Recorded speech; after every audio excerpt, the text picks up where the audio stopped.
Hey, good morning. We got snow. Waiting for the ads to stop running.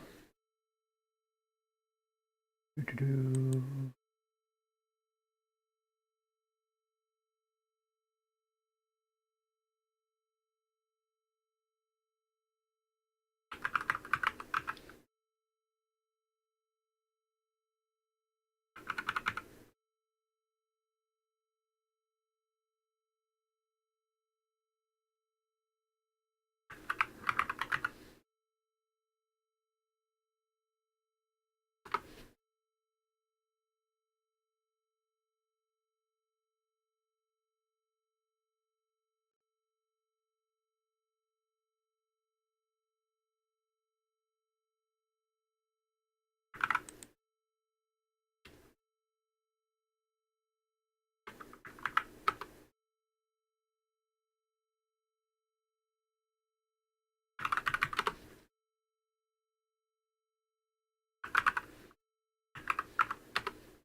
A bit weird. I thought I might start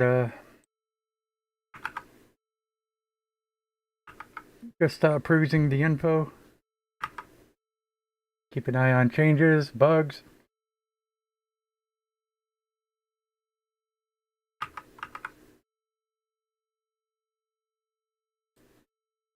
You throw in a good morning too and make sure can't be working as it should.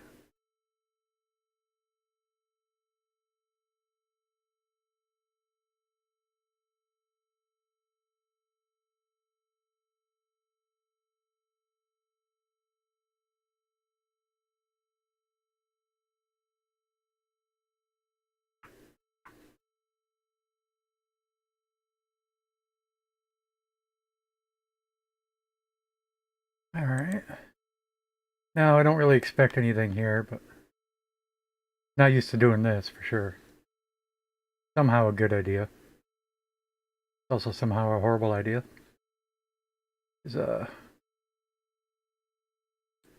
to do recent changes for the wiki.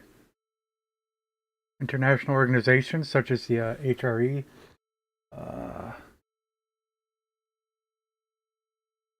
think, interestingly, I think that also includes. Well, I guess, yeah, it makes sense. But any kind of a pact between even two countries, because the two countries would be two nations, so international organization. Yeah. The starting countries. Navy country, Byzantium.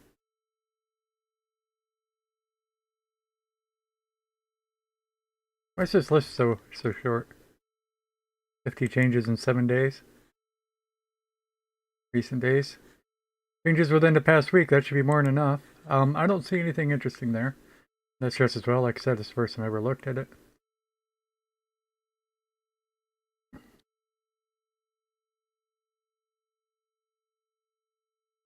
As far as wikis go, the Paradox wikis are pretty good, and notably, they're maintained by the developer. But that's just to take care of technical issues like so far. They don't pursue constantly updating the information on the wikis. But and of course wikis are on the down low for just about every game.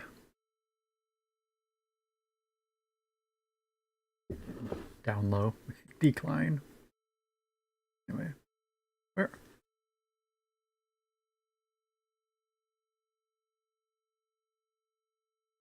I mean, just along with that, I wonder what they say about the wiki then.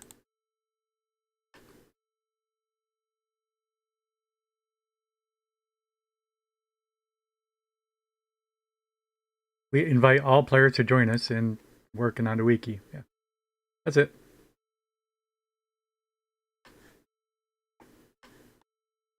Good job. Yeah. The wiki should be fully available from day one of the game. Yeah, oops. You know, while yeah, that's a nice notion. As in, back in the day when all the games had manuals.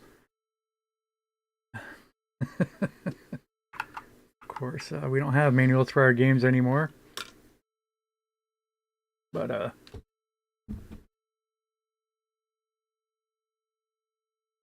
it's really just like documentation for programming. But you know, I guess maybe if you know, you know. You don't, you don't. But documentation is it's never finished. First of all, but for the most part, it's never started. And to say it again, for anything that's constantly changing, as every game is nowadays, it seems, um, it's almost an impossible task. I appreciate the sentiment, though.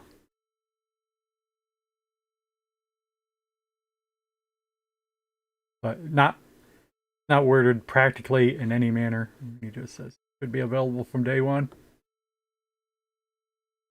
And of course, day one's even the nonsense content now. I don't know how early people got early access to it, but it was. I think it was only like a week. Could have been a lot longer for all I know, though. This 1.02 patch, that's essentially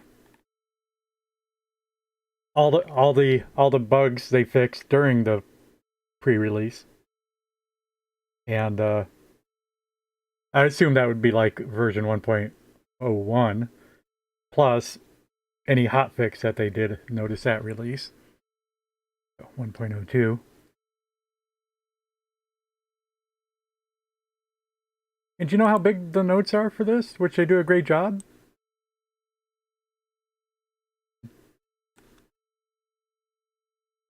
Highlights. Well, this is a horrible. It's presented in a better manner on the wiki, but anyway, this is it. Those are the patch notes. Excuse a couple big banners, but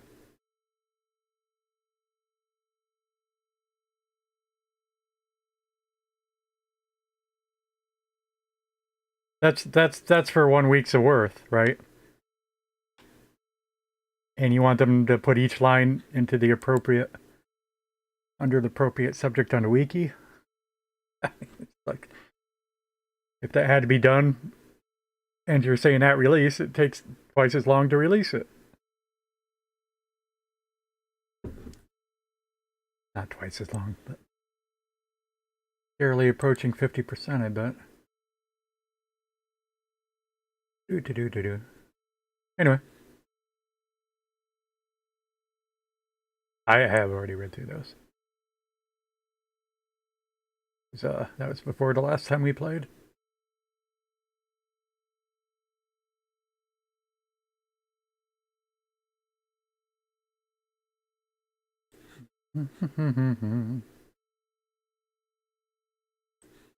Timurids are insanely strong. Just to note, I am avoiding playing outside of Europe.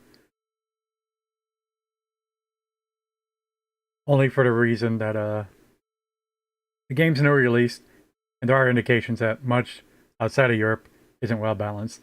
And that's not to say that Europe is well balanced. A lot of people complaining about France.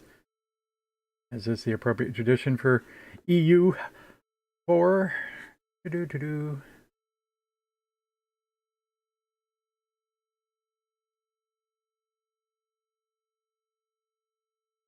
Don't worry about later start dates until the game's been out for a couple months. Come on.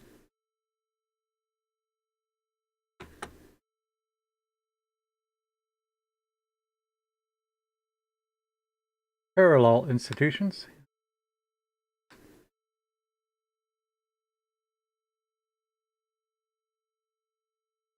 Help me understand burger trade and trade capacity. Sure. Generally do like EU5. That's the most tempting topic to look at that I've seen so far, but maybe we shouldn't get into.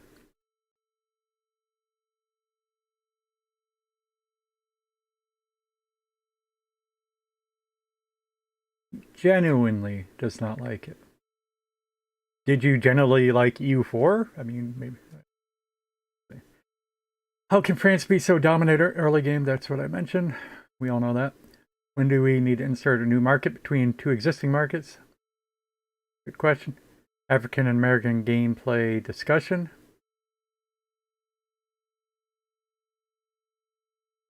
Except, well, that's, yes. That's sort of what I just said, isn't it? We everything out at you is even worse balanced than than the EU, of course. I mean, I mean to say Europe. I don't know I'm saying EU necessarily, except it is the first two letters of the game also. Are Levy's technology worthless at the moment? Colonialism is okay. It is a video game. Right. My cannons are ending up in the front row and taking damage. Yes. That seems like a solid question. I'm very far away from having cannons. The 1300s. I believe. We'll find out. Marriage and education, automation, notifications, bankruptcy spiral, losing money rapidly. No idea what happened.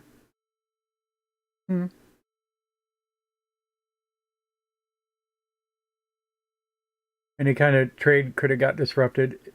As mentioned, if it's automated, watch out. Quick questions, quick answers. Got our hearts about grants.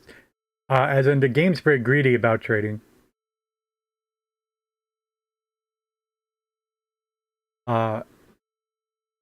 If it trades off your stuff and your buildings also automatically shut down, next thing you know, your core economy doesn't exist anymore, even though you've been selling a lot of goods for profit. But infrastructure breaks and no more profit. Maybe. Daughter inherits above grandson. I have heard other mentions of that. Vaguely. Just primogeniture is not working correctly.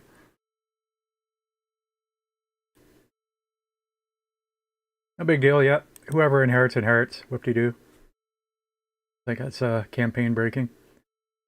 Undesirable results, certainly. It's not going to tickle your funny bone if it's not working right, but not going to kill your country.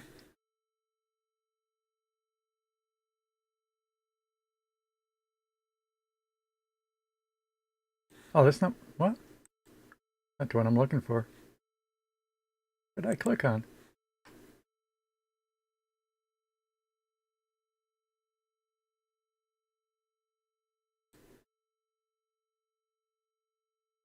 Land of Scotland.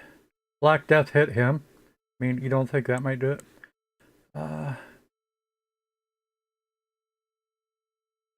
It's 220,000 people. Put it down to the plague.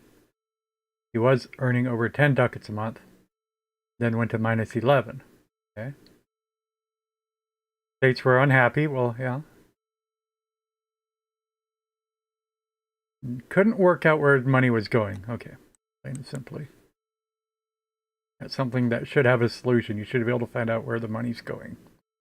I wasn't doing anything differently. I noticed one entry in economy which said, I mean, after you have a Black Death, maybe you should be doing something differently. That said aid to France at 6 ducats. Aid to France. Scotland. What's that all about? I don't recall anything about sending aid. He went bankrupt 6 times consecutively. Civil War erupted. Scotland blew a gasket. Same thing happened when he played Ottomans. Then the Progul arrived. What? What?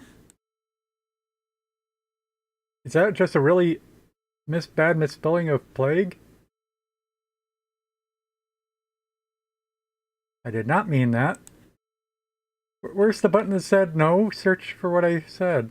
Is there anymore? You found what I'm talking about? Yeah. Worst spelling of plague ever.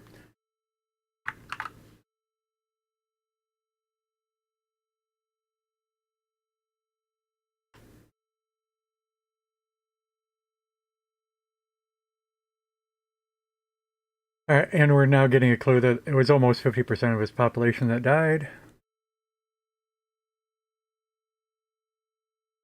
You have income problems, it's usually because your estates are not satisfied. Because below 50%, you'll stop collecting taxes? Is that right? Because when it is automated, it tries to stay right at 50%. Therefore, every once in a while, it does drop below 50%, so that it says like 49.9. It's very, you know, when you set something like that, you need to have a range of value where you take action. As in,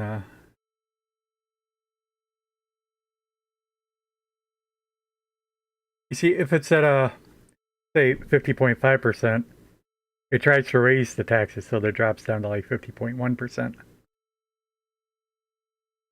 Then, of course, life changes.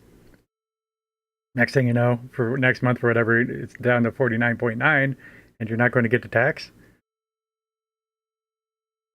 And at which stage it will increase it. I mean, but it's just, maybe it should be more like 51%. That doesn't change more than 1% in a month. Just saying, you know what I mean?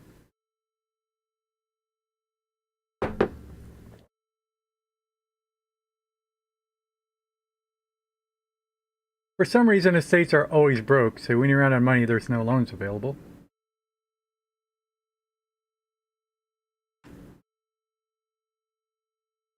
I was very curious. I didn't, yeah.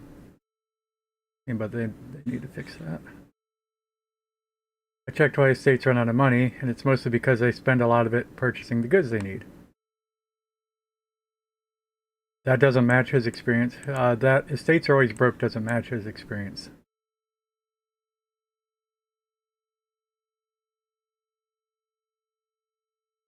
How do you check the estate's treasuries?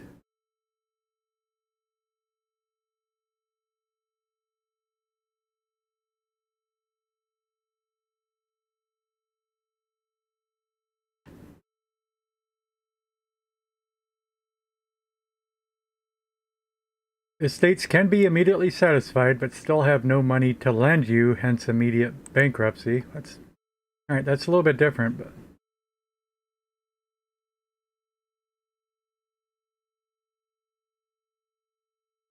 all right. How do you check the estate treasury? So far, I find only their income and spendings.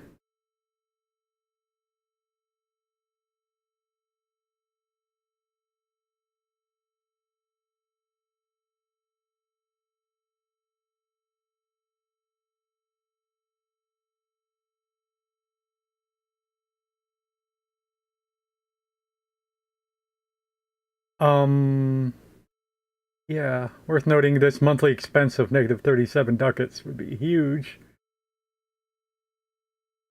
when that estate's income is only 12. That's, yeah, that's a 300% deficit.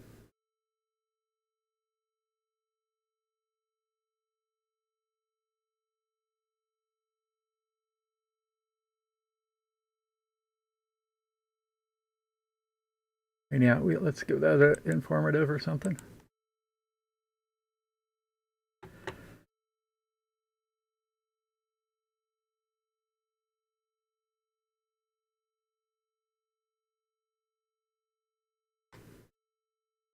I don't know if that's on topic.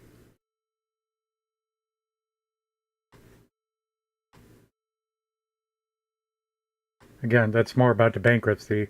We're not worried about the bankruptcy. We don't have to declare bankruptcy if we're not losing money in the first place. We're worried about the losing of the money in the first place.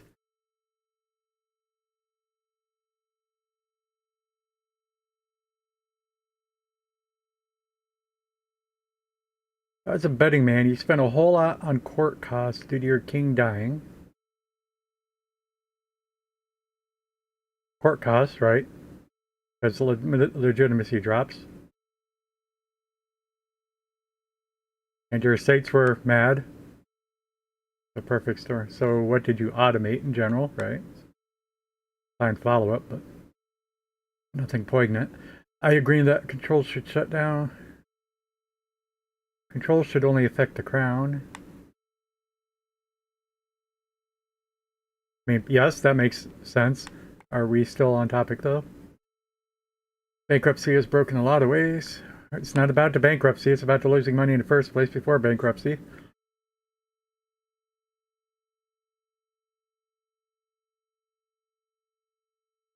that the OP? Yes, it is.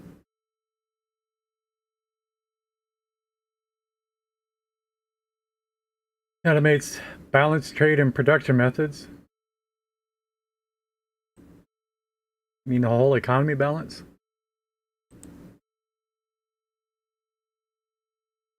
Bankruptcy aside, you're almost certainly running out of food. That's usually what happens. And as you know, anybody that's watched me, that's the first thing I decided to focus on because that's obvious.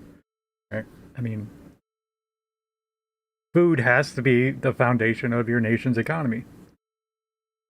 Without food, ain't nobody going to be alive to work. it's actually real simple.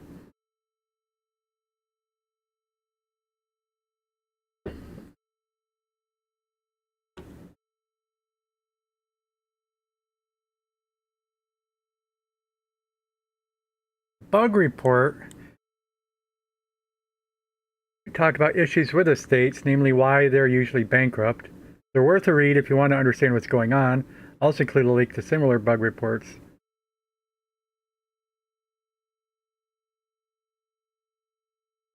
But now the bug reports are not places for discussion. You have a related discussion thread about it. But estates are usually broke. Okay. Yeah, instability, but that's the same thing the other guy said with the legitimacy and everything. It is the plague. Every time you have low crown power, apparently plagues lower crown power.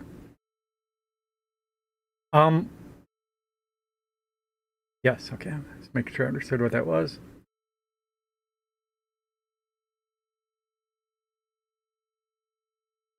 Plague killed my economy and ruler. Stability tanked.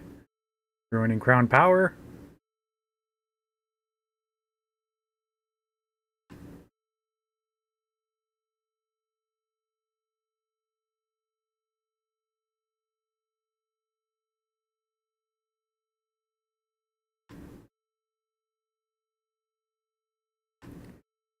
Saying loans should not affect crown power.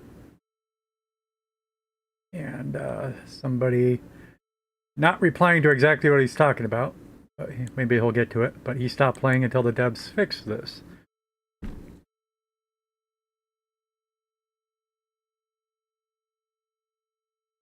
Assuming he's talking about the crown power. Debt affecting crown power.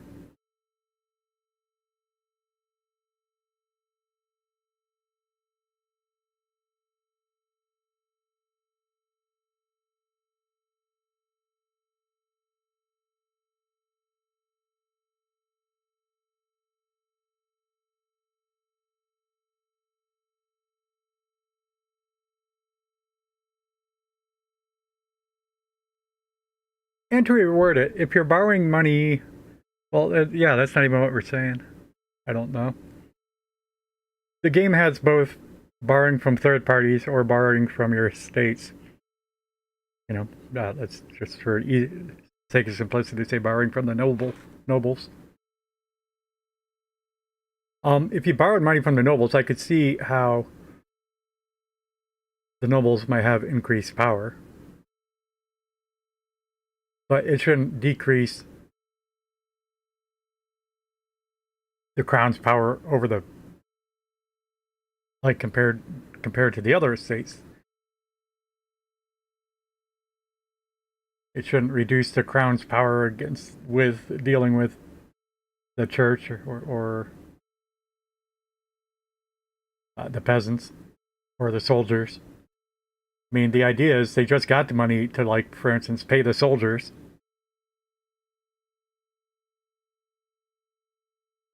It would only be with negotiating with the nobles. It's like, hey, we loaned you the money, so I mean, you owe us some favors, you know.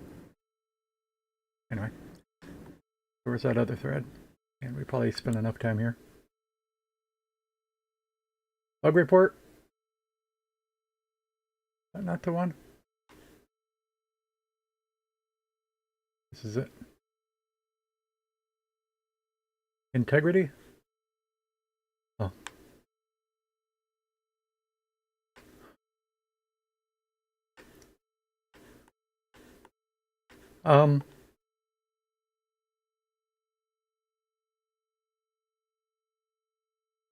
States in game almost always have more expensive than income no matter what the player does.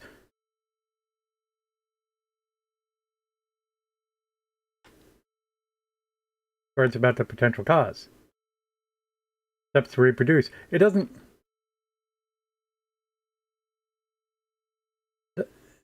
It's not described as being a bug.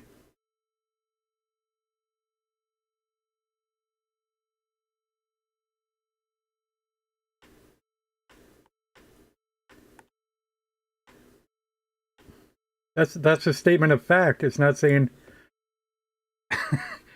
it's not saying why that's broken.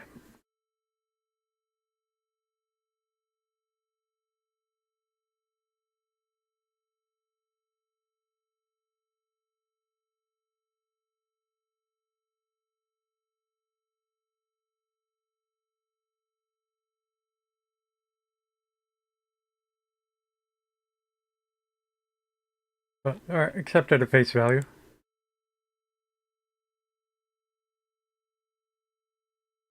So he makes the point that he's not taking any money from the burgers.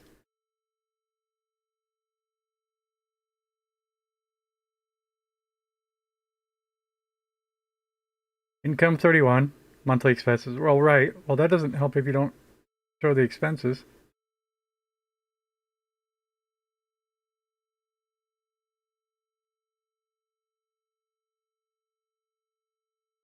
And like we said, we don't know what they had in store. We don't know their bank balance.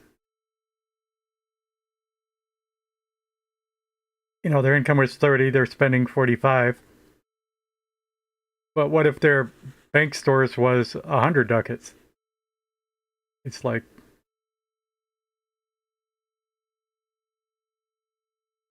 you're showing cash flow, but you're not showing cash.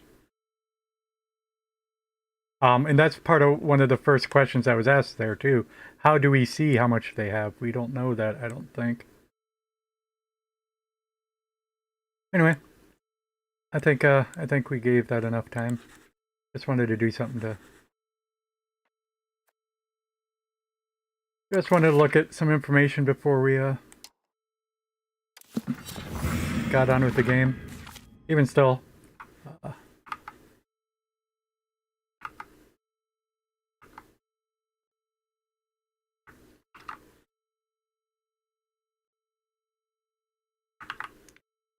I do want to take a quick glance at the latest Reddit threads.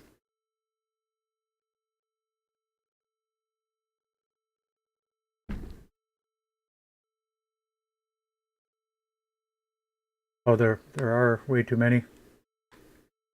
20 within the past hour. It's the downtime of the internet right now.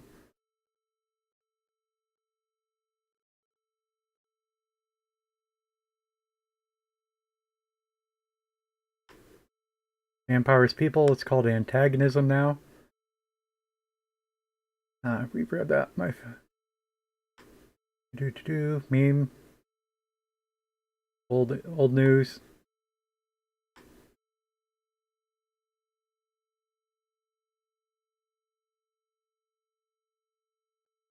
Unplayable slap alert. Oh, yeah. Meme.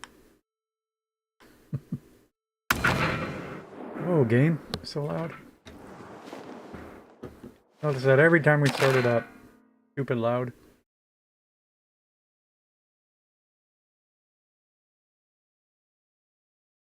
Location of a hometown is incorrect. Sure. Par for the course. It's a constant issue in these games. And it'll go on for years. Each location will be fine-tuned. Just reported on the forums.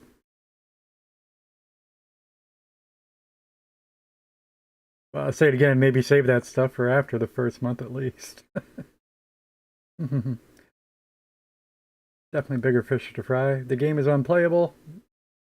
What an interesting title. Okay. You might be right, but I'd never click on it because you're super vague. City of Warren.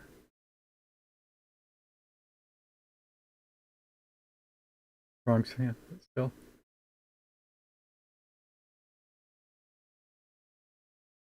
First look at a country select interface. Okay. U5 is the best Paradox game ever. Like that. Oh, we didn't check that guy on the forums to see what he was complaining about. Spoilers for 1492. America exists. Yeah, nothing too interesting. Quickly, I hate to do it. I am going to click on this one guy. He said,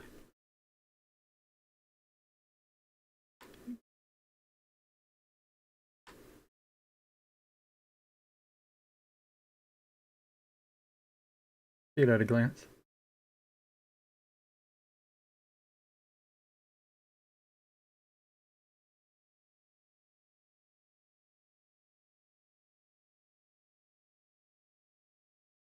Might glance at that. How do I abort a mission? Anybody answer? No? Okay.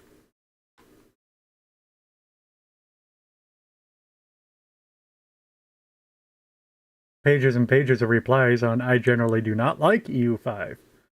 Genuinely do not like.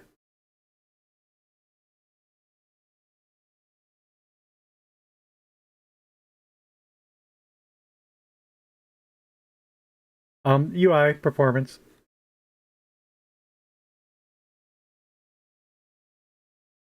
Easy negatives end.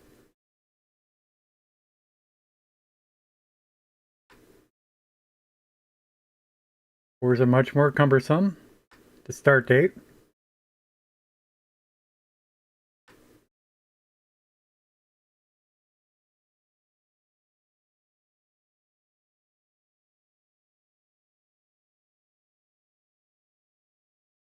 You spend inordinate amount of time staring at menus that have little direct impact on the world. So, everything's completely exaggerated. Now he says if the UI and performance, he says if that was all that was wrong with it, it'd still be 8 out of 10. But war's too cumbersome, and the start date is wrong.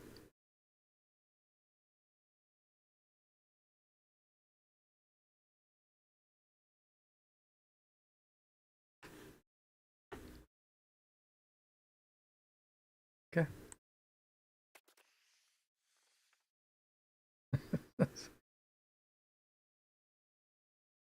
Very easily to not take at face value. So somehow after the main issues, it drops from a 8 out of 10 to unplayable.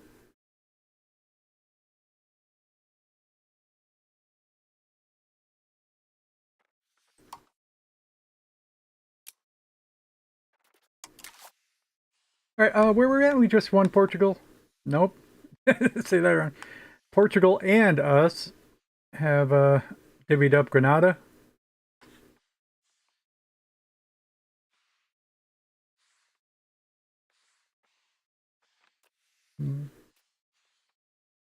Portugal with 7 locations. I don't think we quite got 7. I think we got 6. Might have only been 5 though. There's 2 down here. Anyway. I put my army in Sevilla. I don't know how to say that. I think it is just simply Seville in American, but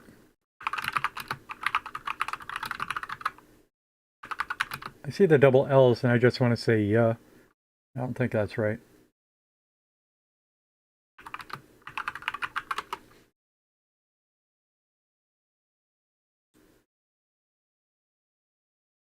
Some of these YouTube ones are stupid, so brace yourself. We you're looking at how to pronounce the name of this beautiful city in Andalusia, Spain, as well as how to say more names of famous places in Spanish. So make sure to stay tuned to the channel. You're completely horrible. Sevilla. Sevilla. Well, he says I've been doing it right, actually. Becomes a B and a double L. Because I've actually never heard of it. Good. I have no interest in Spanish, but you pick things up throughout the years. Sevilla.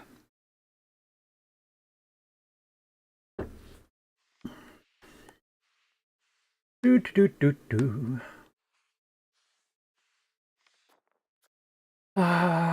Yes, we have a rival available. Efficient minting. Missing employees are ticking down. Yep. Not missing more than 316, so we're okay. As long as we keep building new work locations, we'll continue to be missing employees.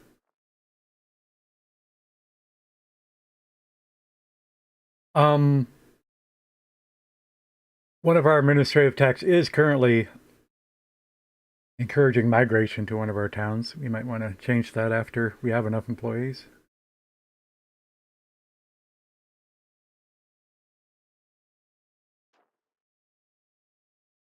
Rebels. Ops with needs. Yeah, we've been working on that. Don't think we want to jump right into it, but work isn't going well. This used to be 14.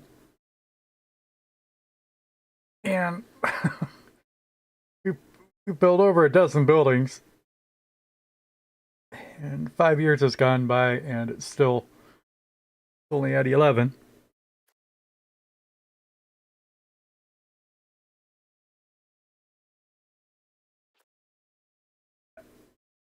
Sort of get the impression this is going to be a thing that's never going to be zero.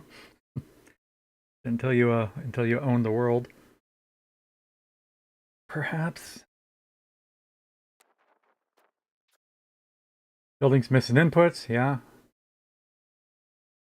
Those are good inputs to be missing. And it's early yet. We are working on fine cloth. And I think I might have even added a books place, but golden jewelry, no. Don't know anything about. Why is that not working? It is. We have a chancery. It's not going to take me to it? Alright. I don't know what a chancery is.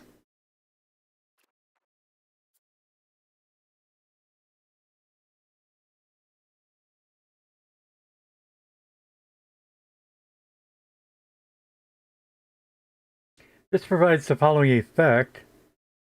Max literacy for nobles and max literacy for burghers. Okay. And to be frank, we wouldn't worry about that until we have enough gold for minting. That is in our capital.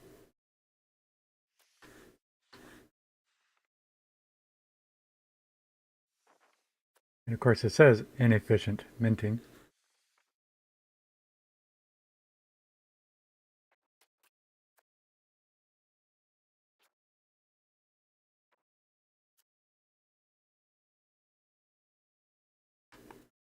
Okay, so it's the first time I looked at this. Where's the button to shut buildings off? It implies that there is one. Because when we look at automations, you can automate the subsidize unprofitable buildings.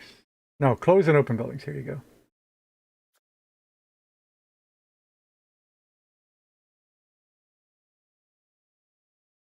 A building has one or more production methods that can be changed, which maybe we change production method to closed.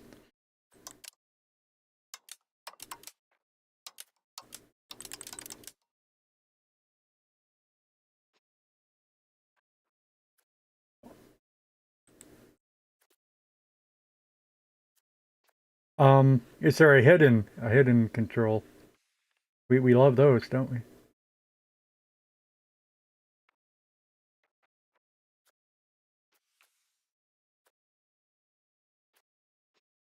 But this would destroy it. Let's not do that.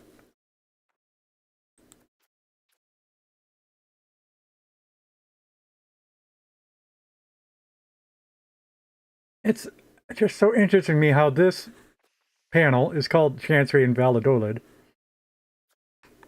This panel is Chancery Invalidolid.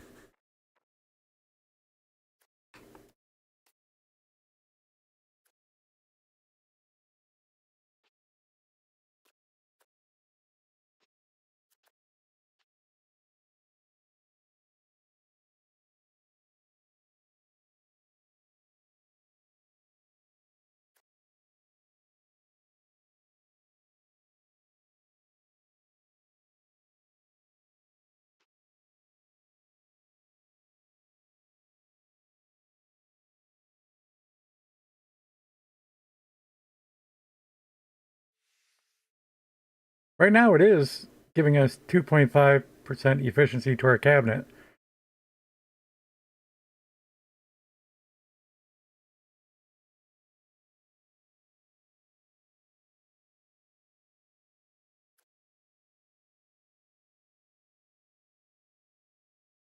And we know it's operating inefficiently, although I don't see that on these screens. We only know that it's inefficient because it's in the building missing inputs.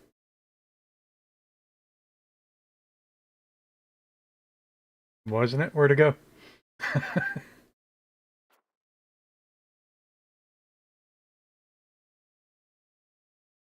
Yeah, it changed from books, jewelry, fine cloth, and ivory.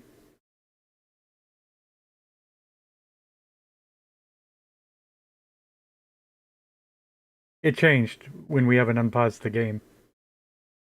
There was an ivory there before it was gold. Whoop, and I accidentally closed it. How can I bring it back?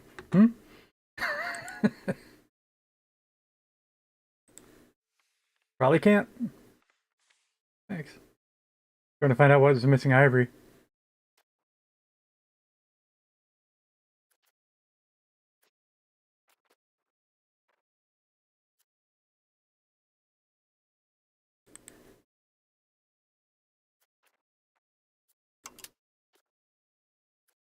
But, yeah. So let us search for that.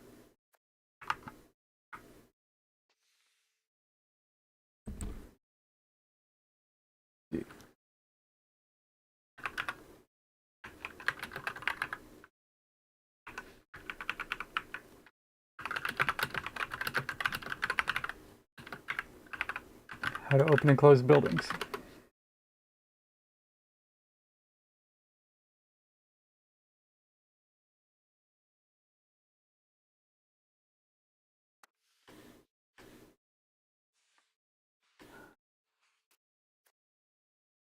Really.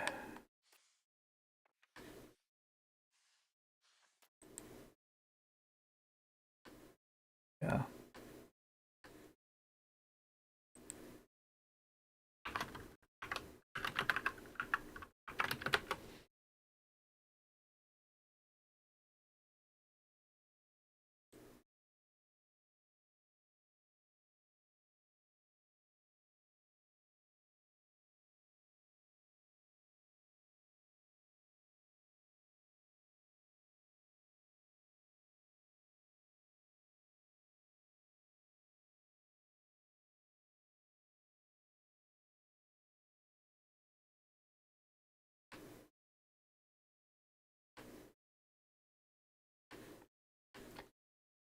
Way too many results about EU4.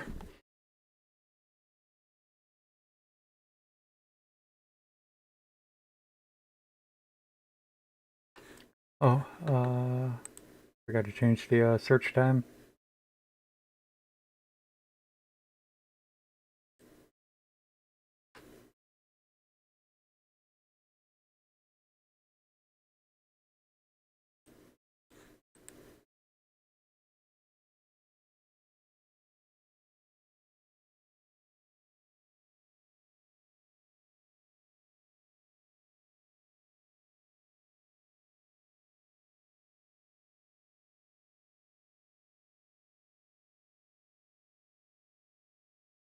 Keeping unprofitable buildings open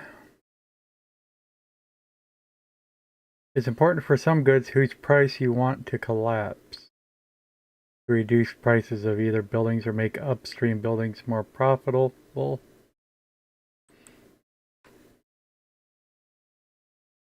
Okay, never mind.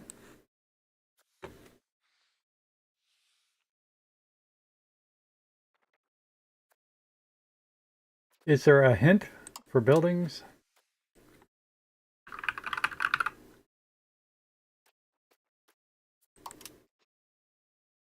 Buildings will become unprofitable if the cost of their combined input goods exceed the value of products. Render recommended actions.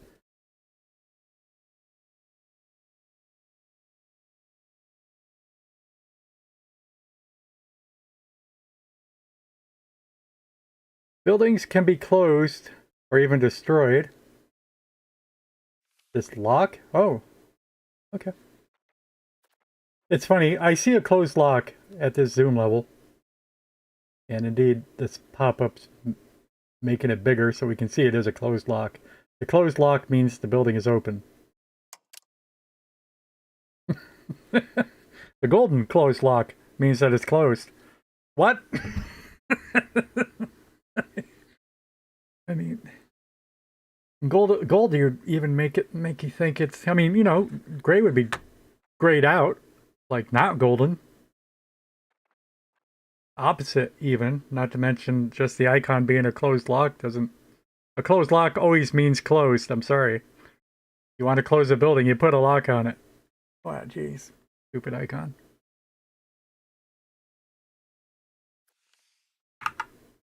But we found it. That's good.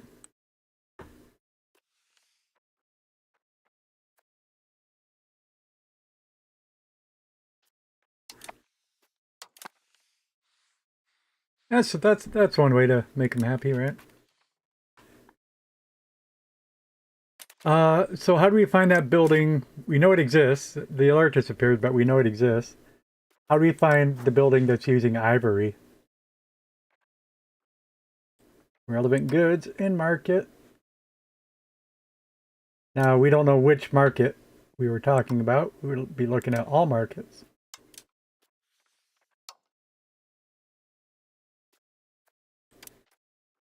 Or by name, perhaps? Building type name. Building type? These aren't building types, dude.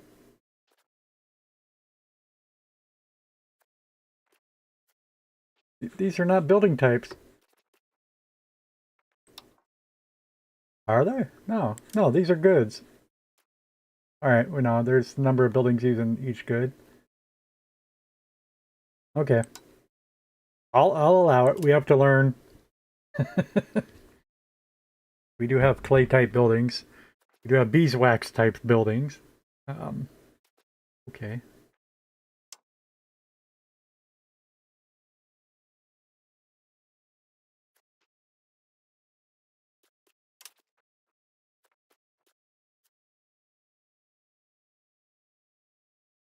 Ivory in the Burgos market, 0.00.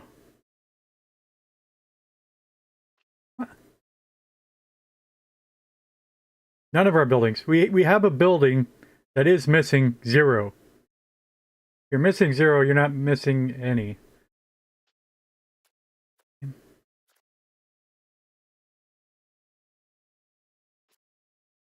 Populations are missing ivory.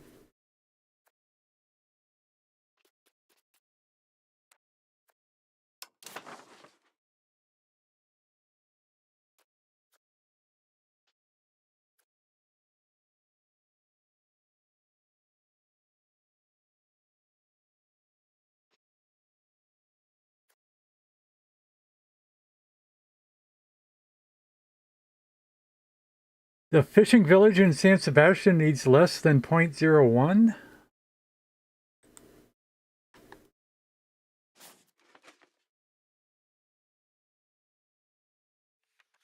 I sort of, where is this location? I sort of thought it was down south, but there's no reason for me to know that. It's not. Okay. So, it's an important location, actually.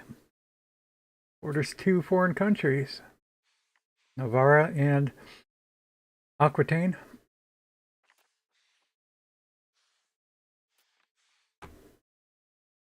Subject of England.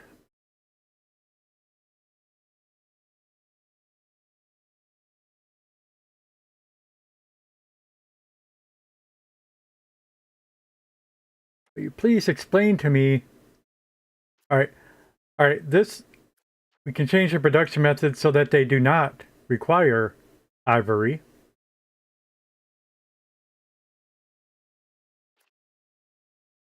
Because let's say we expect a fishing village to be mostly self-sufficient.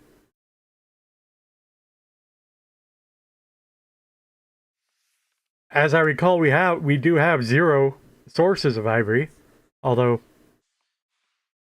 there's something related to whaling. But so yeah. So instead of using ivory, they could be using tools. And I presume we have some tools. Let's change to work mode.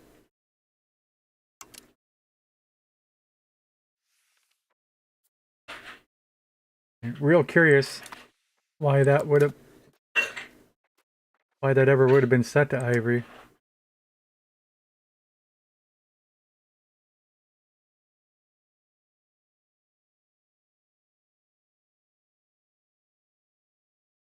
We can imagine it. Your estates build their own buildings. You might be able to shut that off. But if an estate built the fishery, unless, just guessing, let's assume the most likely might be the peasants if they wanted food. Second most likely might be the burghers if somebody wants to be a fishmonger. But they build that, and then when they build it, they get to set the work mode. And for some reason, somebody wanted to import ivory.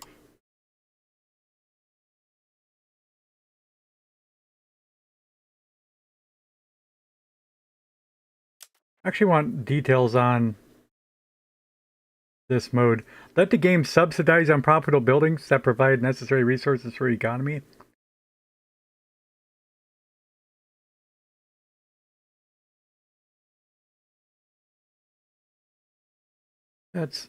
It's missing a key thing. Who's doing the subsidization? Just the wording almost means the game's subsidizing. No, it's not.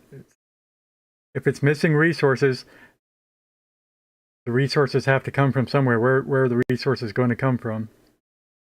And it's just it's all, so it's very not stating anything useful.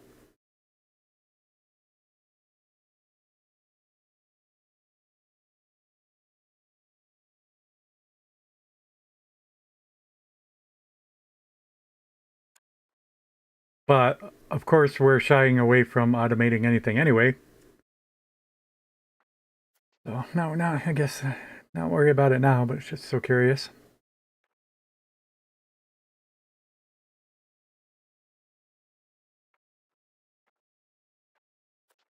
Allow the game to produce new buildings for you to cover all your needs. Yeah, that's almost a never-ending thing.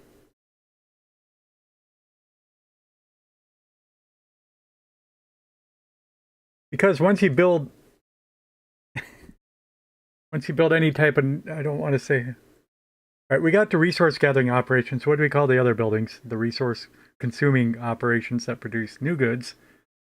You know, that I might call factories, except this is well before the industrial age. A factory is not exactly what we want. And of course, there's many other things.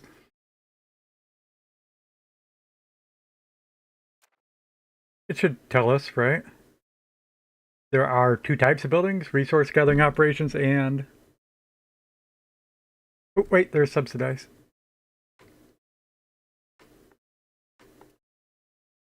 This is probably the answer I'm looking for. I didn't know subsidized was a game term. Look, where's that at? Subsidized buildings. Neither of these are highlighted in blue. So I didn't know that there was a subsidized... That's an error then.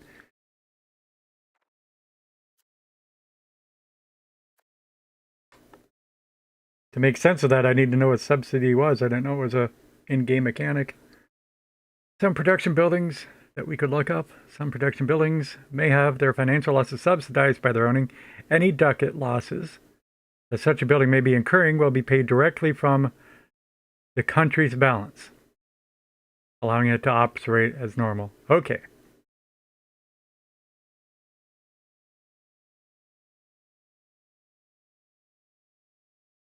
And so now that I know that, it actually seems like something I might do as a noob learning the game, to prevent economic crashes.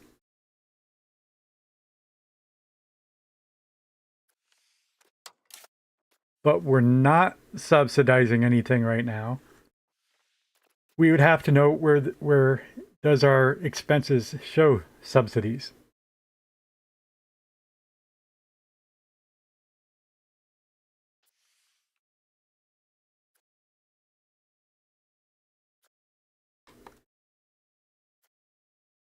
Note, this is a big deal. It doesn't say how to subsidize a building.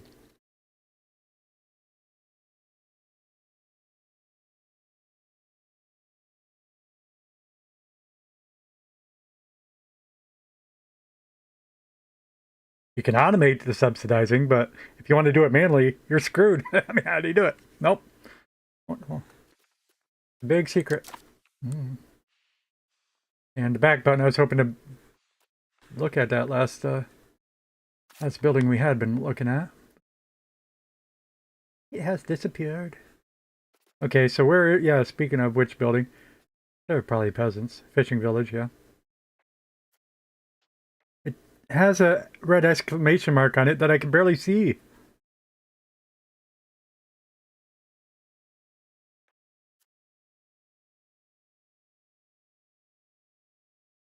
And just for an example, it turns out that this red exclamation point is probably a big deal, assuming that it relates to the red X. Why it's not a red exclamation point, I don't know. But there are no peasants employed, so that's a big deal. Why not put a big red X that people can see through it? Just saying. I mean, even if it's no matter what the symbol is, but if you want to use an exclam, why not? Not make it huge over the whole thing so it can't be missed.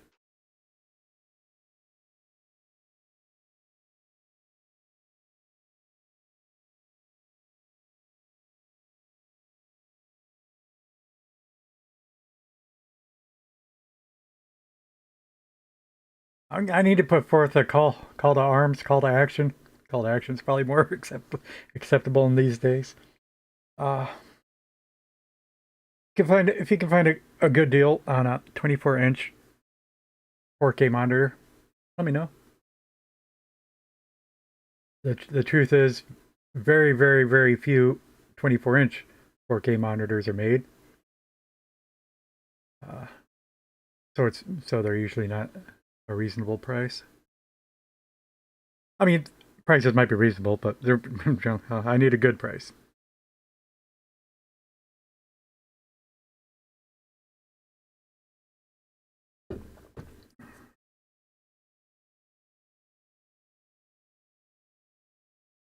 I'm trying not to get into a tangent, but obviously I already have. It amazes me, you can find like 15-inch and 17-inch, like almost laptop screens that are 4K. But for desktop monitors, no, they stopped at 27 inches. Funny. Or 26. I think I saw a 26. Can't find a 24-inch.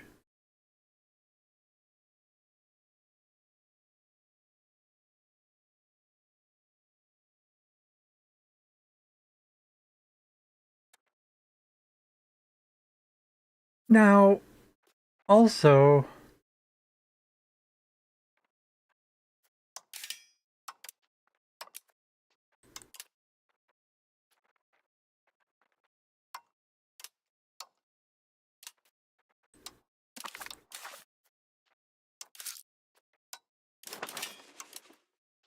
why is there both an on and off button and a toggle here?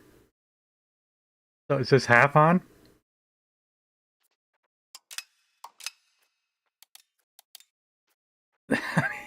If this is off, is that also off? There's no way to know.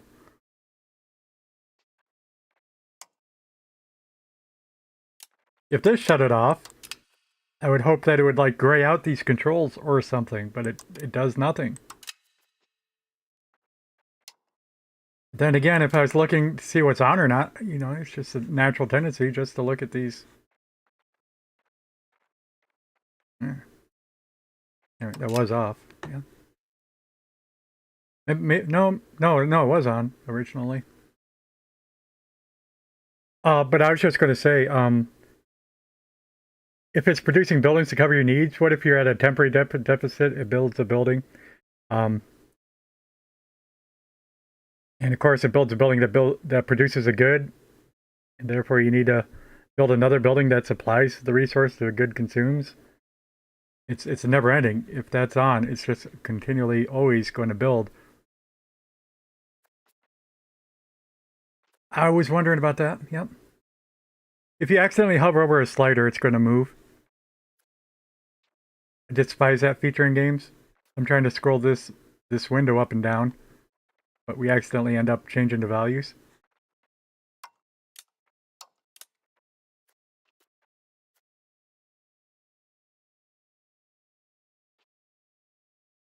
Key point, it is a personal preference, obviously, but I would never use a scroll wheel to adjust a slider. I click and drag. I mean, what? I have serious doubts about the sanity of people that would use a slider.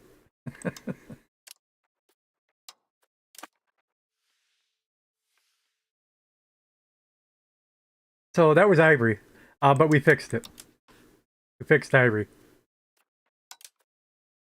Now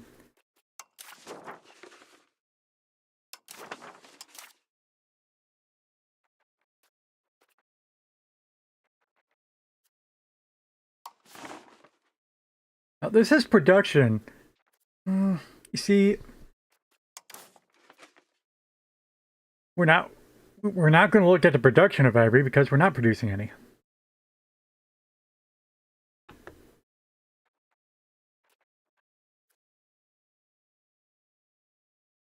But I want to know about... I'm just trying to find the menu that we were at, where we sorted by... It said sort by building types, but it was a list of goods. You remember that? That was fun times.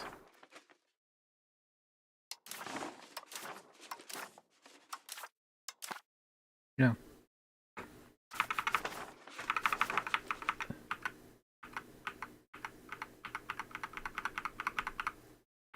Did I break it?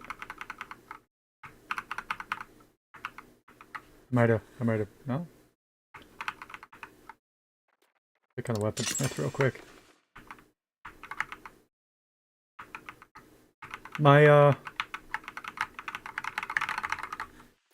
This is the back button, but there's also a forward button. That's not on the interface, but it's in the key bindings by default. I thought it was Alt left and right. And if it wasn't, then it was Control left and right. But they're not working anymore.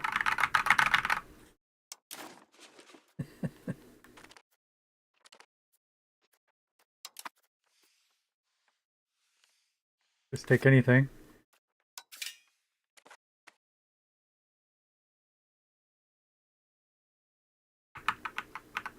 Yeah.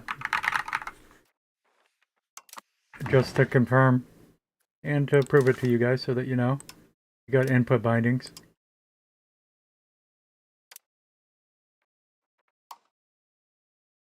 Hey, Vithika! Long time no see. I'm sure you're still streaming?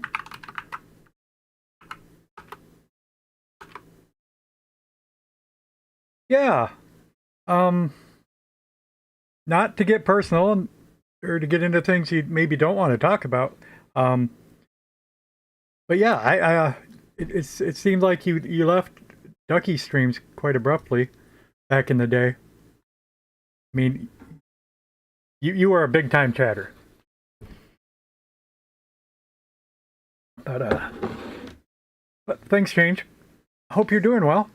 Give you a shout out there. What have you been playing? With Flamingo and a thirst for chaos. Do. Their latest adventure in Little Nightmares. Ill befits of a royal court madness. What? My bot's confused. You had a massive depression and went into care for a month. I'm very glad you're doing better. Yeah, I miss seeing you. You're always very energetic and yeah.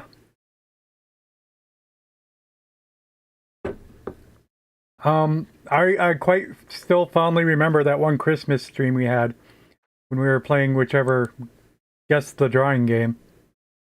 I had a lot of fun with you that stream. So glad to see you again. EU5 was just released, Europa Universalis 5.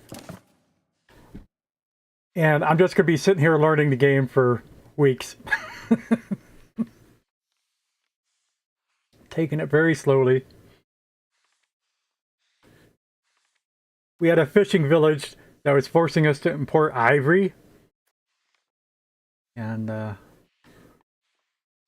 well, hopefully we just stop that by changing its work mode I just learned about. Yes, this is huge. That's the whole thing. I hated history in high school as a youth. I never got into history until I played EU4. And now compared to most people, I know quite a bit about history. But it is. And the catchphrase they like to use is it's 100% historically accurate until you unpause the game. Now, of course, it's not 100%. Nothing can be 100%. And it's not real. So there's...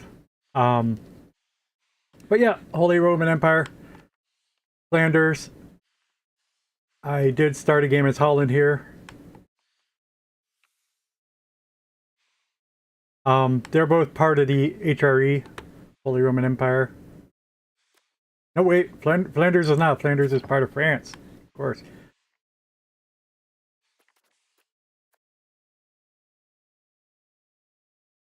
Where's that at? Here it is. Flanders may be protected by their overlord, known as France. They're a vassal of France. Okay.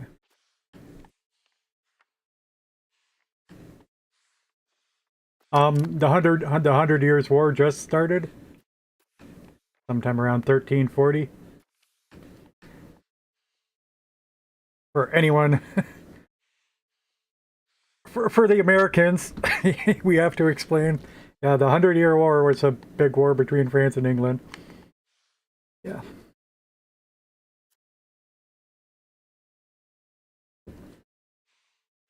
Yeah, but yeah, yep, definitely. But yeah, it's a grand strategy game, which essentially just means conquer the world. The more popular casual game had been Civilization. Civilization, notably, as opposed to every other grand strategy game, has more than one goal.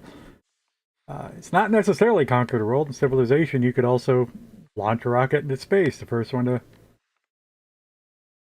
one to launch into space is the winner. Either goal. And several others. But this one only has one goal outside of role-playing. You could always choose to just do whatever you want to do. Make 1 million ducats a month. Whatever. But Paradox has several games in this genre that are related generally by the time span. And the big deal about this time span is the age of exploration. where we're going to sail out and discover the New World and colonize it.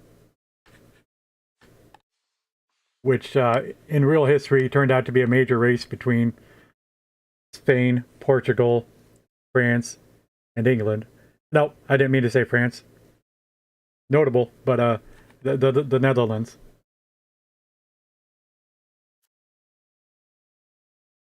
Of course, France did. And the French and English wars in American history are a big deal. Yeah, I don't know why I wasn't going to include them. Why am I thinking there was only a big four? France is definitely a big fifth. Anyway. But the fun about this game is, well, the previous game started 100 years later. Within 100 years, the Ottoman Empire is going to take over all of Turkey.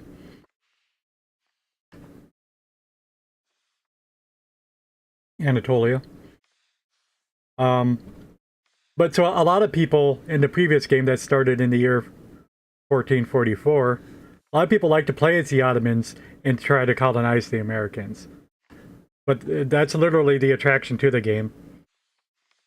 It's like, what if the Ottomans had tried to colonize America?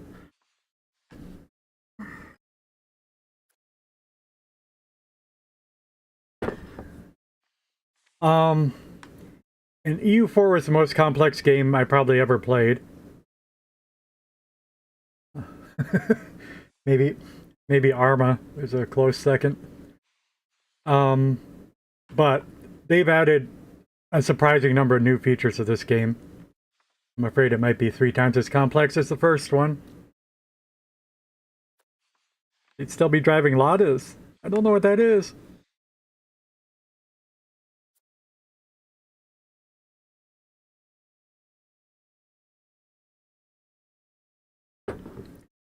Rent a car?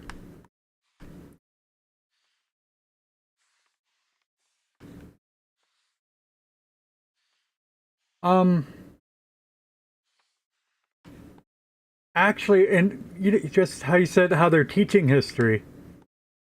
Like I said, I started out not knowing anything about history, so everything that I have learned has been within like the past 12 years. It's still relatively fresh in my mind. I'm just realizing gaps. Like Morocco, that Morocco exists. What am I going to say? The United States of America was one of the first countries to internationally recognize Morocco as a sovereign state in real history. But of course, this is 400 years before the United States exists. So obviously there's a huge gap in my learning someplace. Just happened to think about that.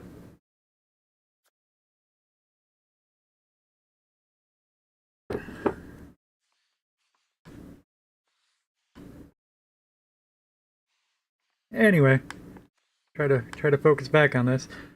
Yeah, I hope you're feeling better, and I'll see you around. Yeah, I've been popping into Ducky's chat because I'm a huge fan of Vampire the Masquerade Bloodlines. He's been playing Bloodlines 2, just released.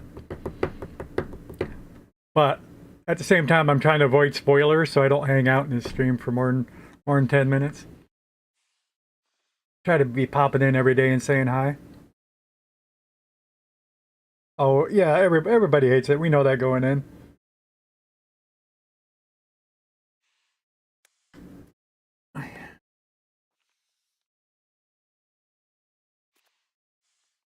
Just simply, it should not have the name Bloodlines attached to it. If they didn't do that, they would have staved off half the complaints, I'm sure.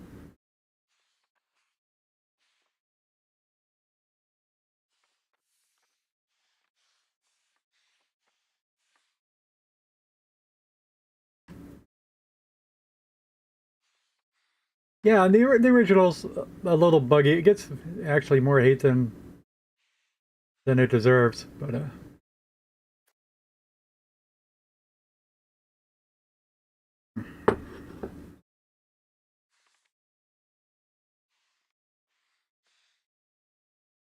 Let us, yeah, I was trying to find that one screen that I lost.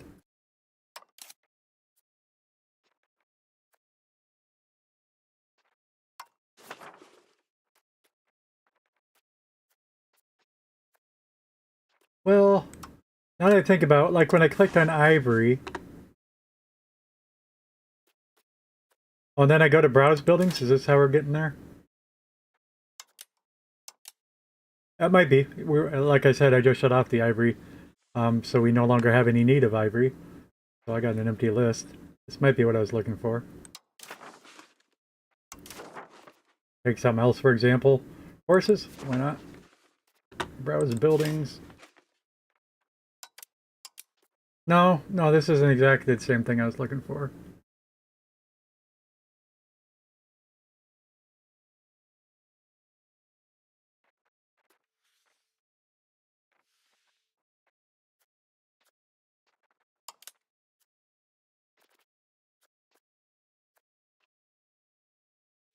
Hmm.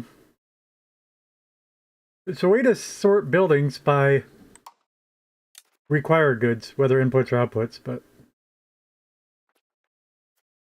this is the building's names. This would be the list of goods, is the mode that I was looking for.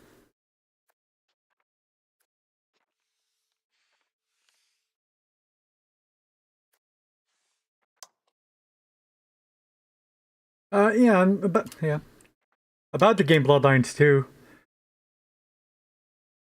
The thing about the first one, it's just that it portrayed everything in the tabletop role playing game perfectly. You might say it had the best atmosphere, except I don't like saying it that way because apparently that's one of the things that's well done in Bloodlines 2 is that the atmosphere is generally good. I don't see it, but a lot of people feel that it is. So still, it's just everything that should be in the first game is in the first game. Not just atmosphere, it's just mechanics and everything, and it's just so much of that is completely missing in the second. Concerns about losing humanity and the beast, what's that called? Rampaging? I forget right now. There's a really good review on the first game that I would share. If anybody was interested. I'd have to look it up and find it though.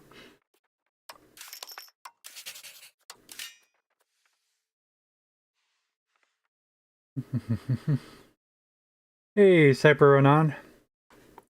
EU5 was recommended to you? But yeah, that's how we knew it was going to be bad too. Been in development for 10 years. Anybody following it knows it was not going where we wanted it to. It's funny, I've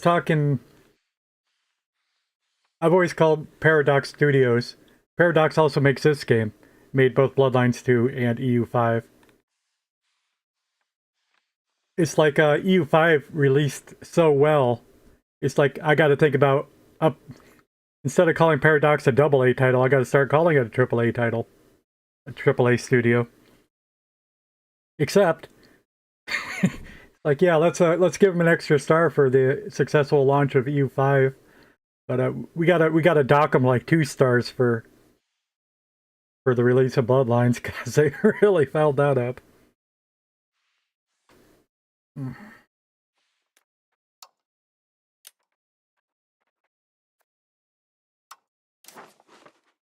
Oh. Well. Let me unpause. Until I figure out how to play this game, I can't play the game and talk about others, shoot the breeze in the meantime. Need my full facilities to even play this game. I don't know what we're doing right now. We just started for the day. We just took out Granada. Portugal got half of it though.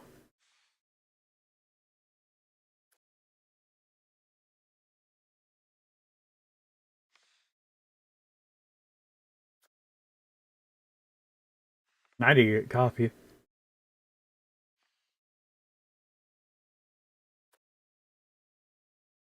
Yeah, if you have any questions, Cyber Anam, I just I'm usually happy to answer if I know them.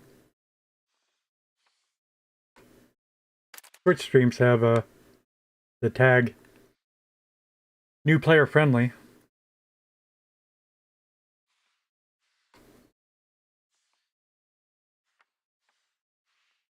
And to be clear, I am a new player in EU5, but I did spend 1,700 hours in EU4, so I would have thought I knew more about what was going on. It's just there's so many new mechanics, and they're mostly great.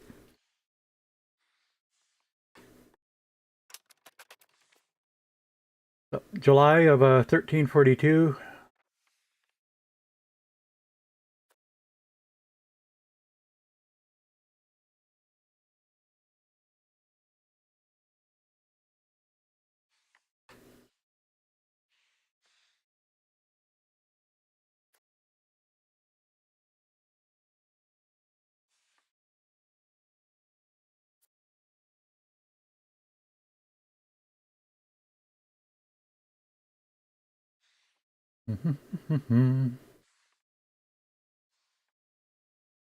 How was your Halloween?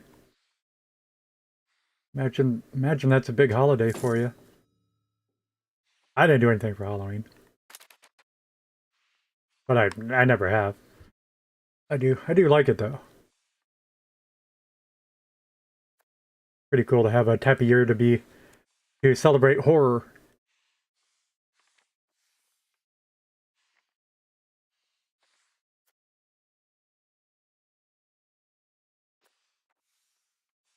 I'm wondering why I'm able to see Portugal's construction.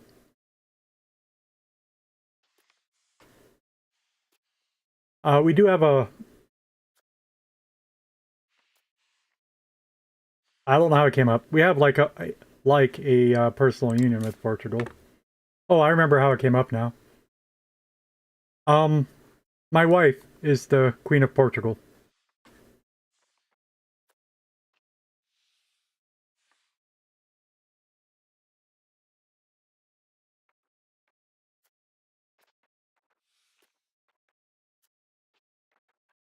Diplomacy, relations.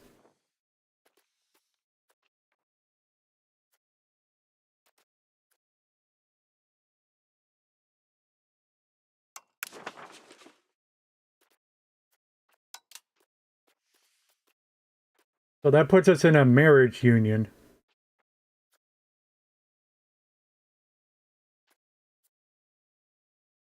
Queen Maria and King Alfonso the 11th.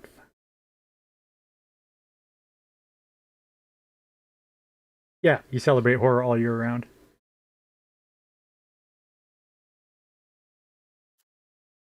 I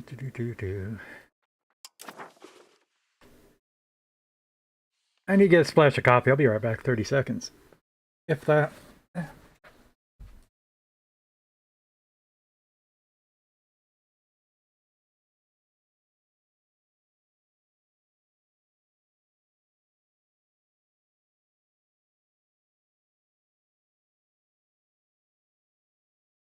Alrighty.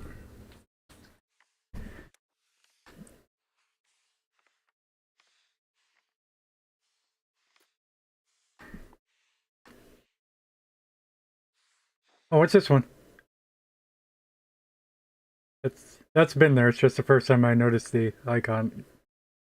Made me think something. There's a tiny percentage of rebels. We're ignoring them. But that's been there, that alert.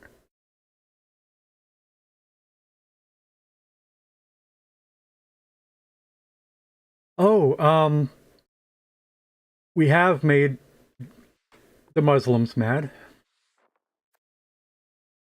Taking out one of their taking out one of their related nations. But that's always going to be a thing. We are subject to being the target of a jihad. So I mentioned its sister games. There's Crusader Kings that I never know anymore what year it starts in. Crusader Kings 2 had started as early as 580, I guess. Seeing Charlemagne's empire break into West Francia, Thuringia, and East Francia.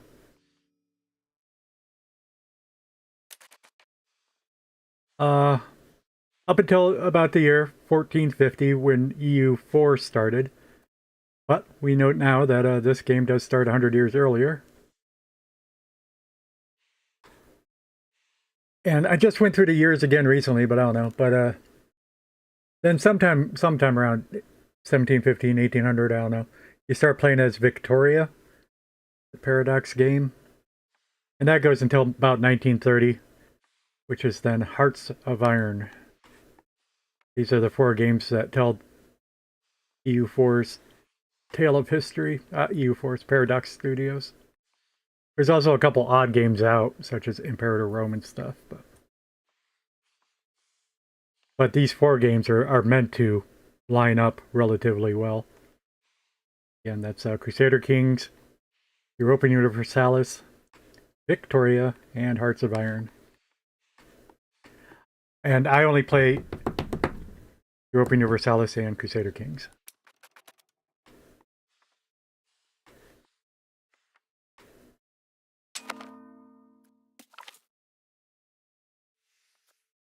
A holy person has arrived.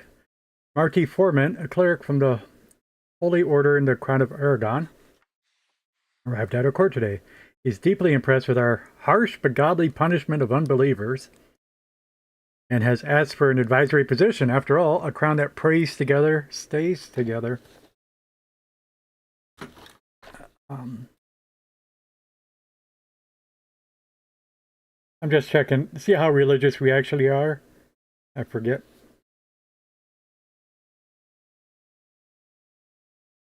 We have country values. And one of the values spans from spiritual to humanist. And we are currently definitely leaning towards spiritual, so we're pretty religious at the moment, just wondering. You can welcome the priest.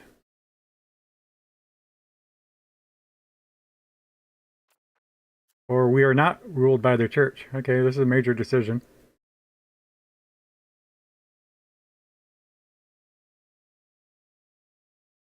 This tells me what I was just talking about. It moves 10, and I think it's on a scale of, I don't even know. I think it's on a scale of negative 100 to positive 100. But I could be wrong. It could go from 0 to 100. I just don't know, actually. And that's not going to tell you. It never does. Actually, for once in the blue moon, it does tell you. Each society value is in an axis with 2 opposite poles that can reach up to 100.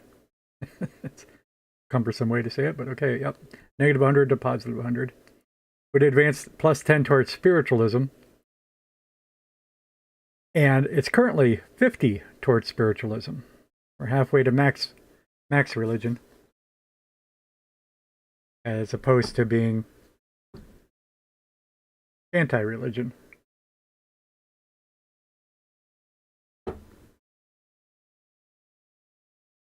And I'm sure we're going to do that, but I want to check out. Oh, that gives plus 7 stability, though. But anyway, yeah, welcome in, man.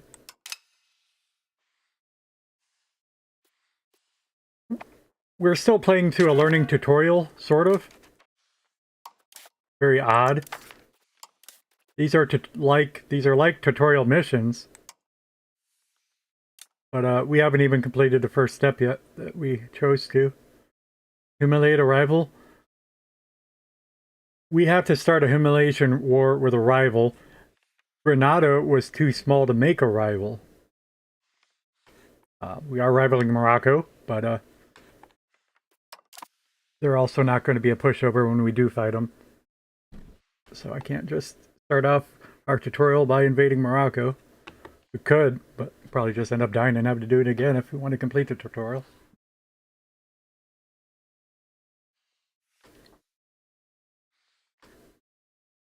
Anyway, just in general, I have ideas of focusing on colonization.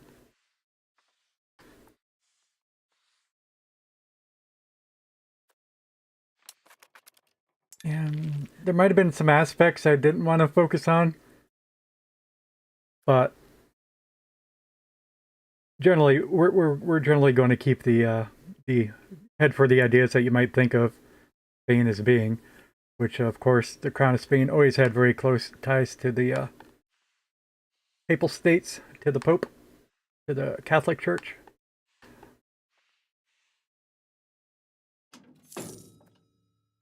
May have heard of some Spanish Inquisition. So, yep, we might go for a religious Spain. All right, we completed some research.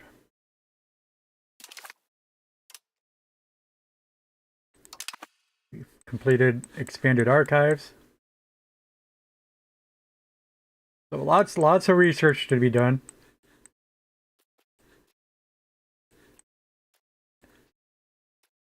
There are 6 ages. We've already progressed to the second age, even though we've only been playing for 5 years or something.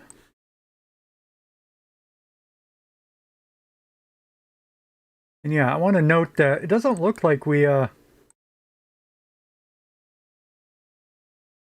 unlocked all of the text in the previous age. Meritocracy and extended bureaucrats and the abacus. We haven't unlocked the abacus. Or maybe we have and it's just grayed out because it's... No, I don't think we have. These are dotted lines, definitely. But, come over to the Age of Renaissance, where we are now. Yeah. This is the one I just completed.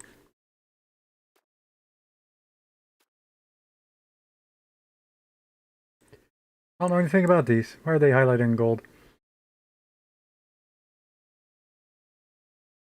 Wait, maybe I just finished one over here.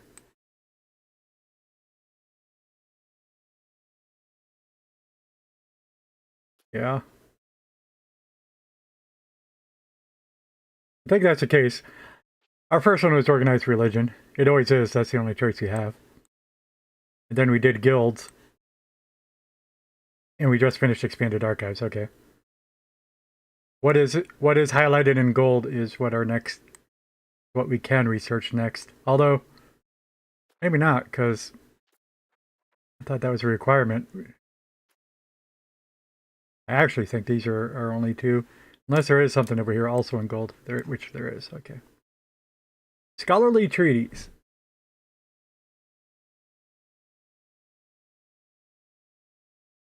5% cheaper to revoke privileges, except thing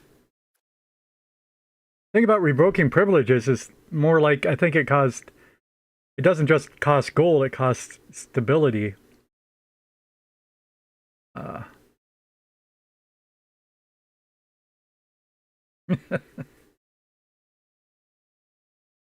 Yeah, probably all religions are occult.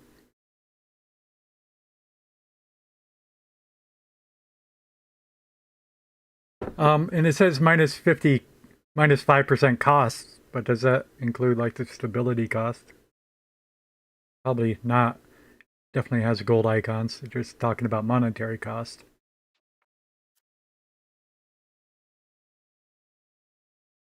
Embrace an institution. I don't know much about the institutions yet. Okay. And maybe I'm a little bit curious where that goes to. Exotic diplomatic gifts, late feudal relations, loyalty.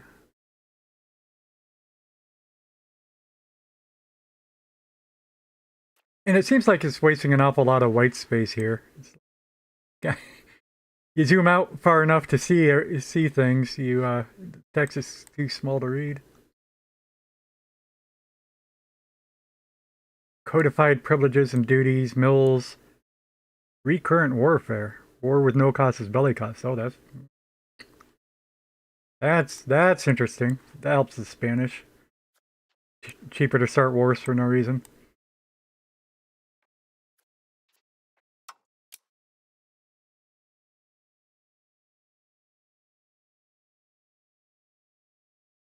And yeah, now I want to say more about why I love the game, or at least the previous game. Still got a lot of learning to do with this one. But just like how you learn about national history, there are the related levels of cultures and religions. There's a lot of way to represent groups of people, and this game does try to model them all. The obvious way to model a group of people is by, what nation they reside in. And the big second one is, religion. You got the Catholic nations, you got the Muslim nations. Of course, in modern days, more modern days, sometime during this game, the Christian religions are going to break up as Protestantism is founded. But there's also cultures, there's also languages. And I just find that all very interesting. Anyway, this one, I don't know where I'm at. I'm back here? Okay. Peasant connections. Cost of purchasing food is cheaper.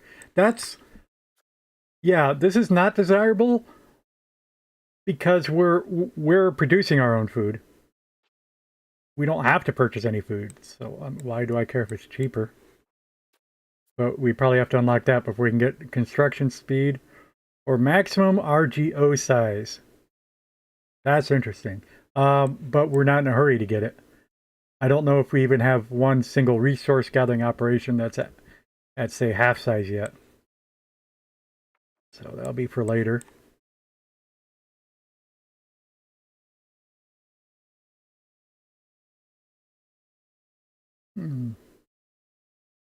Universal Christianity. Monthly diplomats. That's handy. We are almost at max diplomats right now. But we have spent much time being negative. Let's see, after you use up your diplomats, they take forever to replenish. Therefore, that's handy. Roman Orthodoxy. Experience of the Baltic Crusades. I never knew about the Baltic Crusades until I started playing these games. For a real good instance.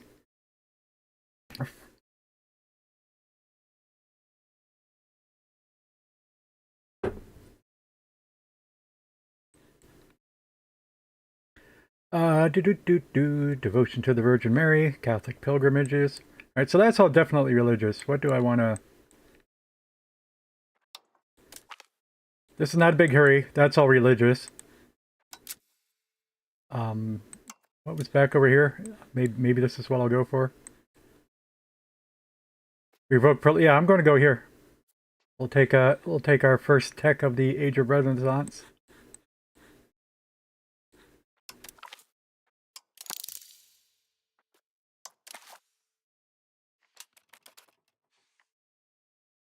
What I was going to say, this is the obvious way of thinking about the world, Of course, Spain's not called Spain, and we'll get to that in a second. England, France, Spain, pre-Germany, ish. That's like saying in Italy. If we went 500 years earlier or something, there would be a kingdom of Italy. So this is both post-Italy and pre-modern Italy. But that's the easy way of looking at the peoples of the world. You got the Spanish, you got the French, you got the English.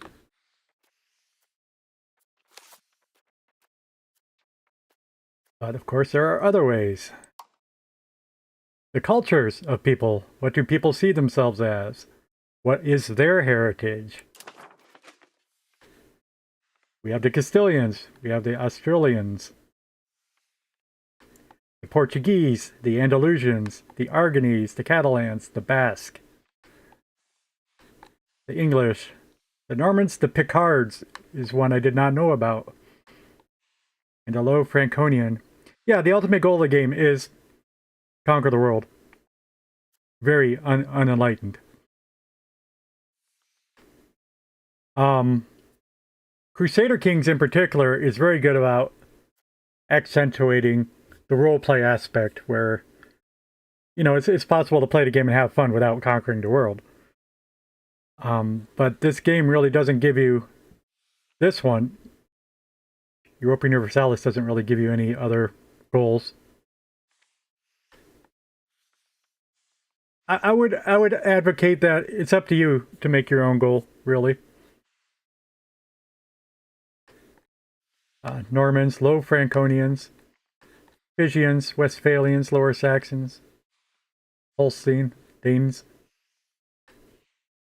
But in one good example, here's all the Irish. But you know, you look at the map. You know, this is hundreds of years before Ireland, the Kingdom of Ireland, ever exists.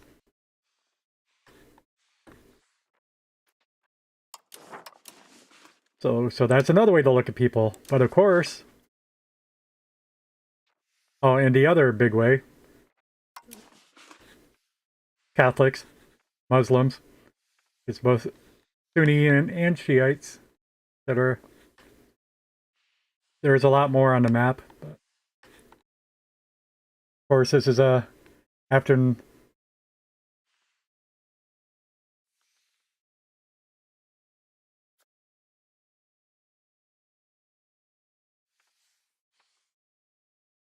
The Western Roman Empire versus the Eastern Roman Empire.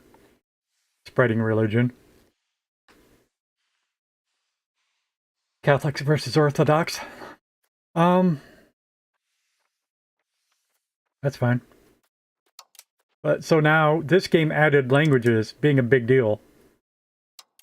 I'm sure that the previous game mentioned languages, but along with the dominant languages of, and this is what I was trying to say, Spain doesn't exist, but but there's a heck of a lot of people speaking Spanish.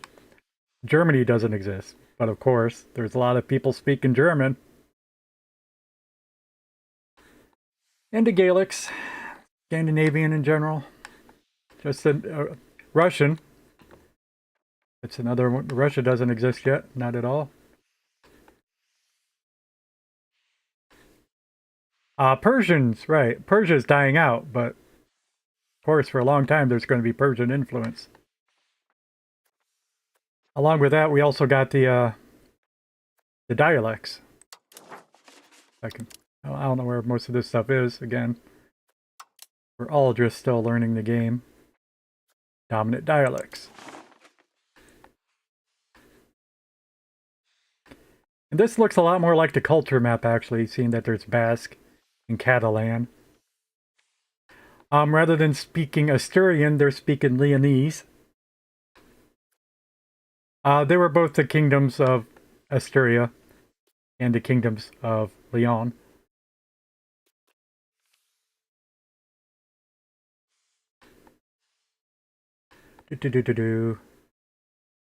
Half a dozen versions of France, ranging from Norman, of course, but there's Frankique in French.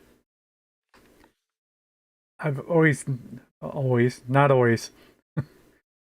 Occitan. The Breton language, of course, the what do you say, former Brits that settled in France? Between Cornwall and Brittany. Anyway. Just the overlap of all these different ways of grouping peoples is fascinating to me.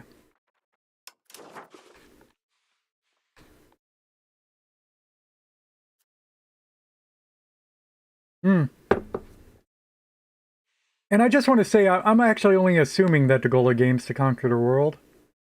I mentioned civilization is notable because it added many varieties of ways to win the game. And I mentioned being the first one to settle to launch colonists into space. Now this game's, I don't know for certain, but this game's going to end around 1800, let's say. Um, so it's going to be a little bit before we launch people into space.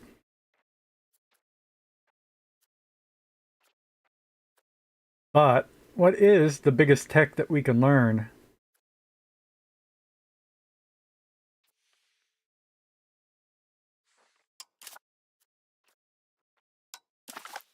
Got back here. Am I allowed to see ahead in text? I am. In the Age of Revolutions, Enlightenment, Slave Trade Act, Separation of Powers, a hot blast furnace under industrialization, Levy en masse, that's 500 manpower for your armies. Field artillery, Esprit de Corps, flying battery, Napoleonic warfare, Inscription Center, March to the sound of guns, Logistics Corps. What's the biggest weapon I can get? Come on. No nukes. Definitely not civilization. Renunciation of privateering. Impulse warfare? March against fire.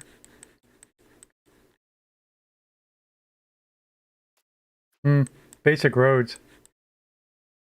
Now we are starting out with gravel roads, and of course we should, because it's the Romans who really defined initial road technology back into 0 hundreds.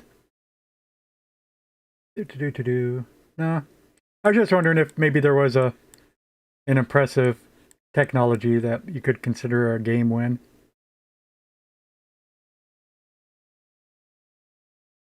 Tip of the line.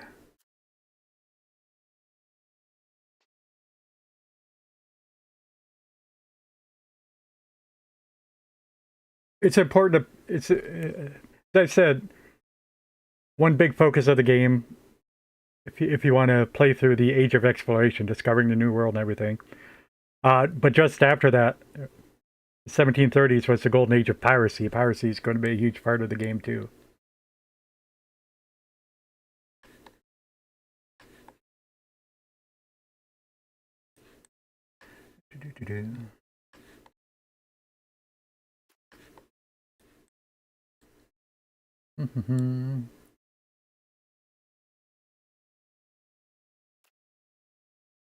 And yeah, more ship types over here.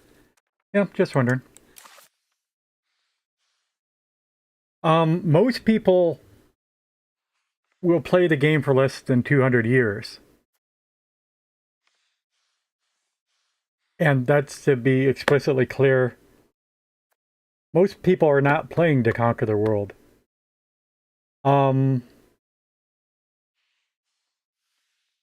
But most people do play to be expansionist.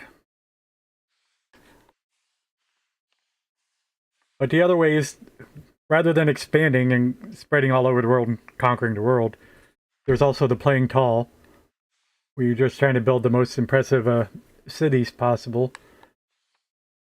And you can still be a colonist as a very small, I mean, probably as exemplified as by the Netherlands. They had a lot of worldwide influence without ever being so huge.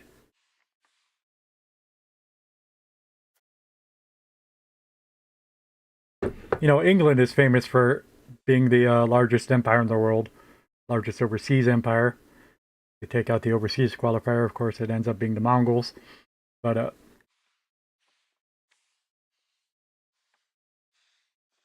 But back in the day, the Dutch had even more trade influence than England would have.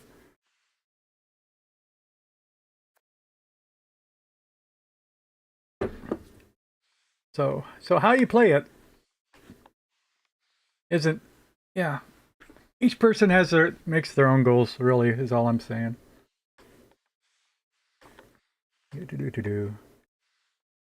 Um, some people, especially we got new mechanics for this game. Some people are going to be like, we're married to the wife of Portugal, to the Queen of Portugal. Some people are going to try to enforce world peace by through marriages, through royal weddings. That's always been another way to try to yeah. Yeah. Just saying. Some people are going to be doing that. Right. Yeah, what's going on in my game? I have no idea.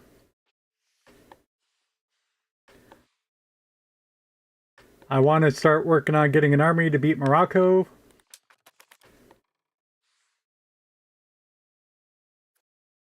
Do I have an alliance? I know we have what what do you call it? We didn't call it a personal union anymore. Gotta remember what that's called. Gotta know. It was an odd term to me. A marriage union.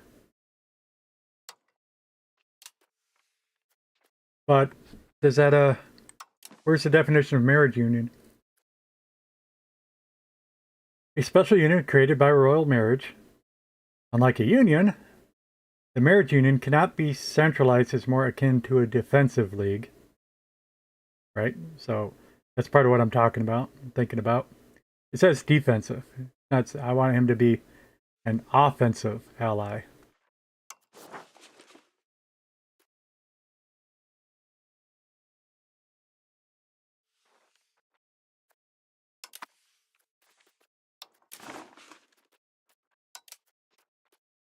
Free favors form a new defensive league. So, alright. Still, if you're already in a marriage union, do you have to create a defensive league also? So many questions. Just basic gameplay. Because we can. Oh, there's Offer Alliance. Let's go ahead and do that because we have enough diplomats.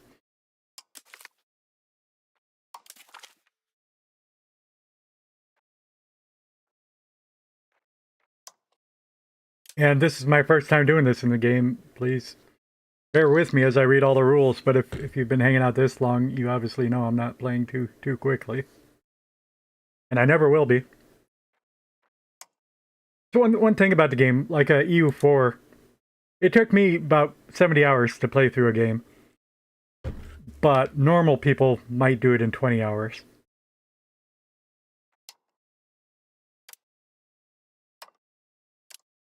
Yeah, I appreciate your visit, Vithika. Do. Appreciate Vithika and everybody who's here for the, just the vibes. Always mostly lurkers.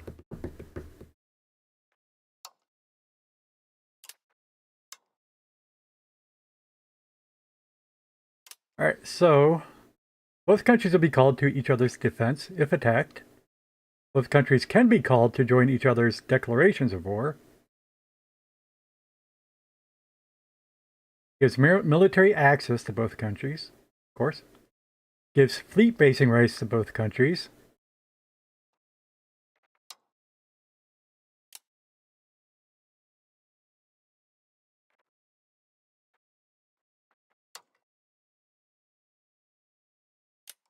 It limits your diplomatic capacity. Makes sense, but pretty technical. Portugal spends 50% embrace institutions to valid. Oh. I'm gonna have to start taking a look at that soon. Especially because we were just looking at text. How to embrace the institutions. I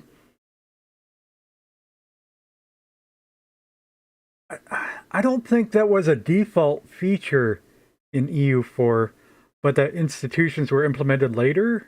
I could be wrong, though. The institution I remember the most was the printing press.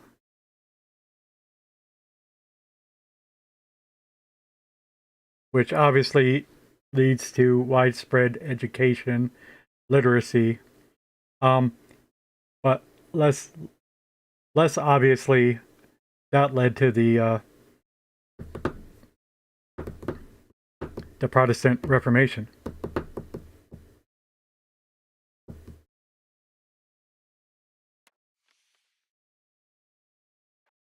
Okay, so we share our institutions, but I don't even know what institutions are in this game. Relationship ends if war breaks out between the two countries. Relationship ends if one country becomes a subject of another.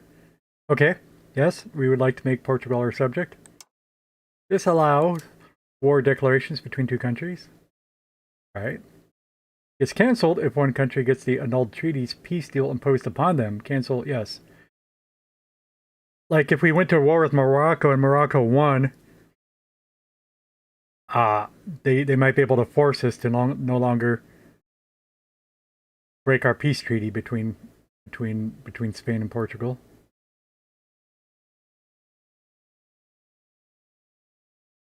And we're not Spain, we're Castile, but still. I tend to talk in simplified terms. We are modeling Spain. Lifts the fog of war between the two countries. Okay. While this treaty is active, both gain... Maybe that's all it is. Maybe I can see his buildings constructing just because we have visibility. Like if even Aragon, I can see what he's building if he's building anything right on my border. Interesting. Like we can see some provinces over here, just a little lighter coloration. Hate the pop-up that keeps popping up. However, we can't... I thought we would have had visibility into every province bordering us, but we don't. Just a few of them. I don't know why that is. That's interesting. Anyway. Oh, yeah, and there's this... Yep. We can see one of Navarra's buildings. Current construction. Okay, that's why.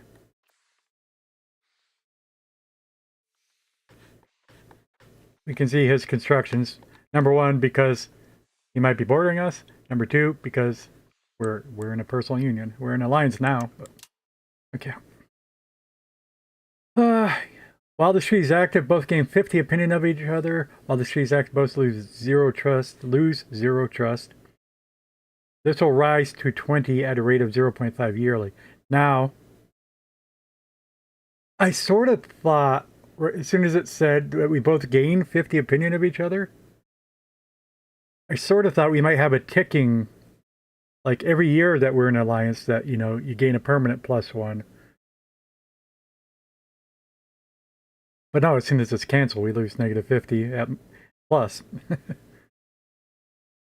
So, anyway. Doesn't matter. Okay.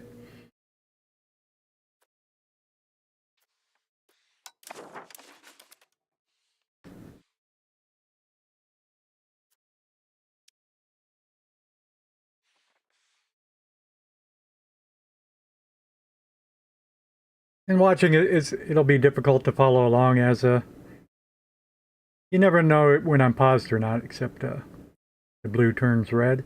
The date stops changing. But it might be hard to see the date on a phone.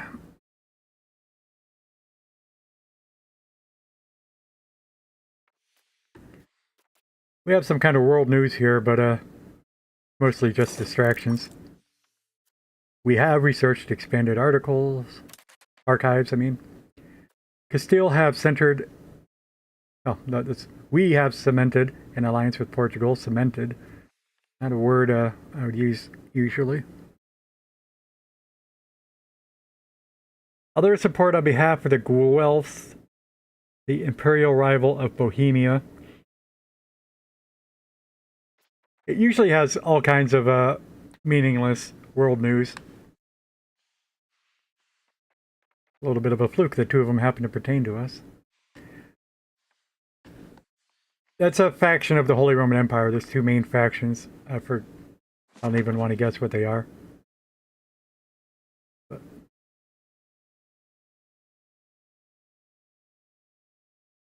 The Guelphs are a group of Italian states who align themselves with the interests of the Papal States in Italy, as opposed to the other groups of Italians who align themselves with the Holy Roman Empire.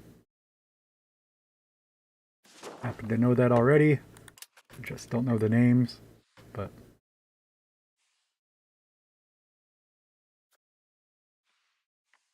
But you'll get that kind of information about those types of factions in the Arab states too, and everything that have nothing to do with what's going on in Castile.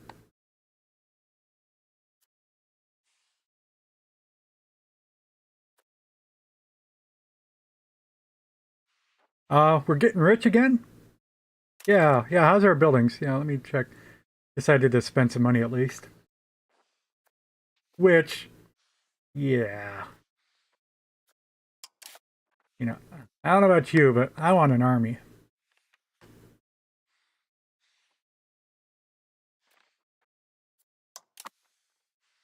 And there's just leading, well, I can, which of a million things do I want to check first? Yeah, well. Our army size, including levies. Now, these are ships, 15 ships, 450 troops, comprised of 400 infantry and 50 cavalry. Oh, that's worth mentioning. If I ever invade Morocco, I'm probably going to want some boats to carry us. I don't know anything about that yet in this game. But 450 is a pretty small number. We do have levies, which are untrained soldiers, sort of, you know. Commoners. Commoners put to arms. How many levies we got? Military tab.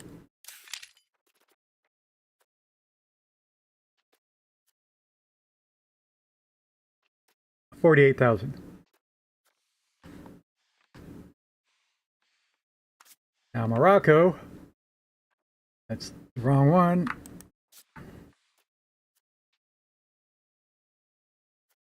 25,000.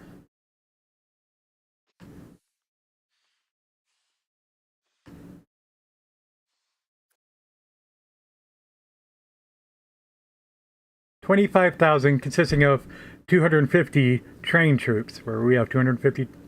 We have 450 trained troops. They have 250 trained troops. We have 200 more trained troops. Almost twice as many. And we're vaguely approaching twice as many levies.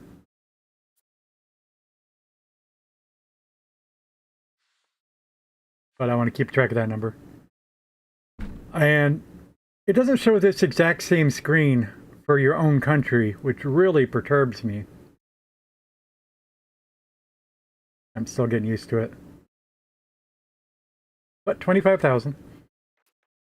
And again, ours was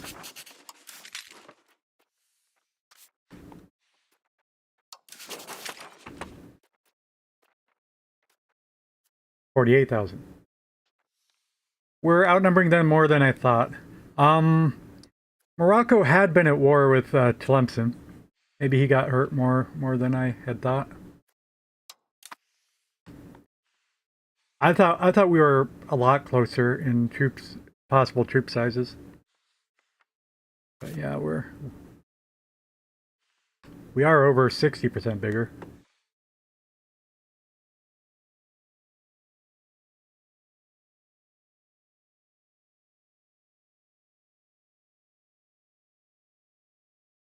I'm trying to check his politics. Let's see. There. We're looking at Morocco. The Marinid Sultanate of Morocco, to be specific.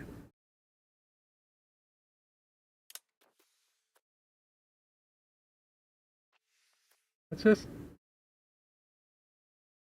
Oh, he also controls Tefalot.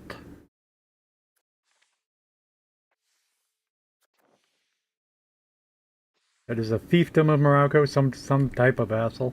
We don't know all the differences yet of the subjects. Right, he's got a truce with, must be Tlemcen.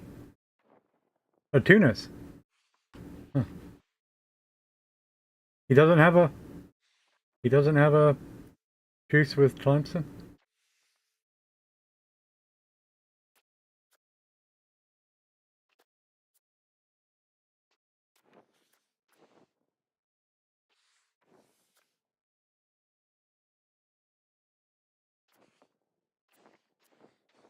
He's making friends with Tunis and Egypt. He's giving food to Tunis.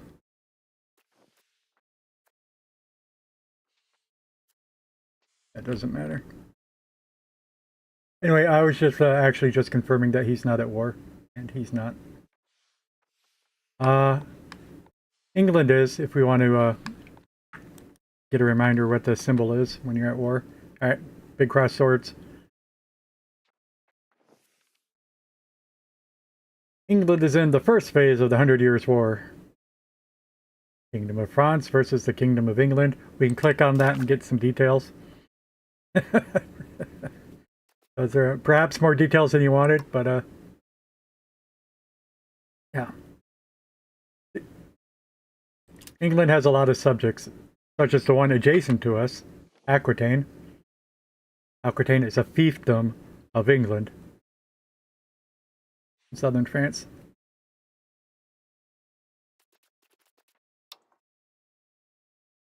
And of course, France has just as many subjects.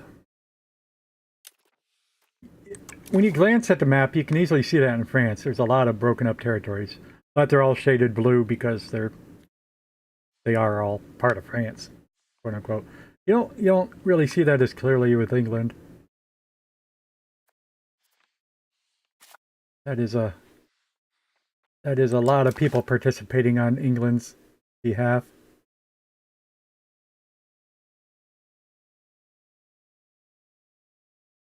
And at a glance, I don't see any that necessarily surprise me. Although the Irish places, maybe Kildare and Ulster and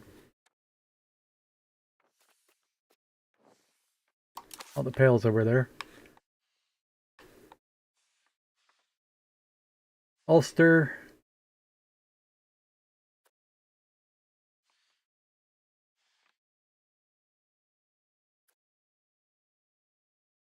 Am I wrong about where Kildare is? I guess I have to pull that back up.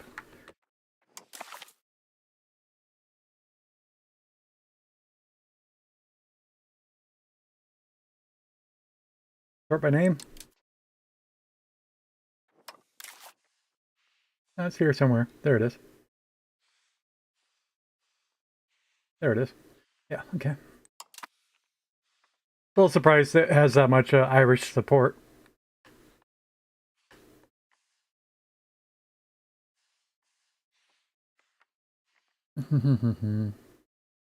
And speaking of that, yeah. Now, this has nothing to do directly with us, but yeah, it helps. So learning the interface is such a huge part of the game. Like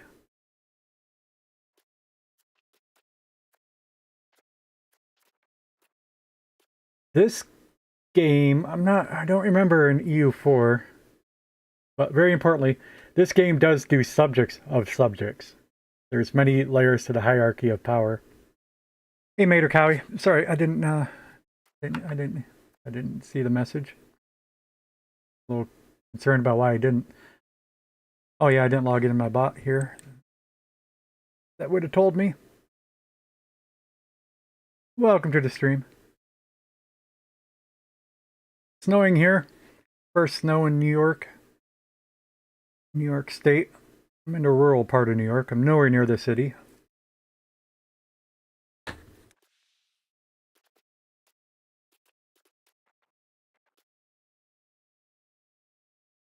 Do.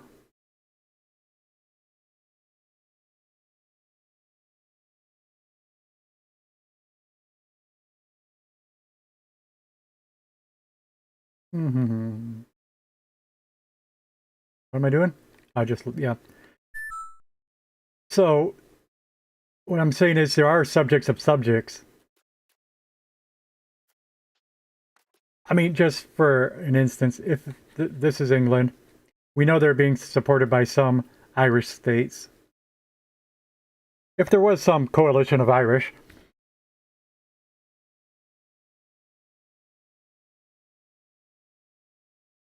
let's say a small Kingdom of Ireland did exist. And of course, that Kingdom of Ireland is going to have its own subjects. But that Kingdom of Ireland might be a vassal of England. It's like, how do I know which one has its own subjects looking at this? Like this one, what's up with this? War leader is England. All right, that's not that.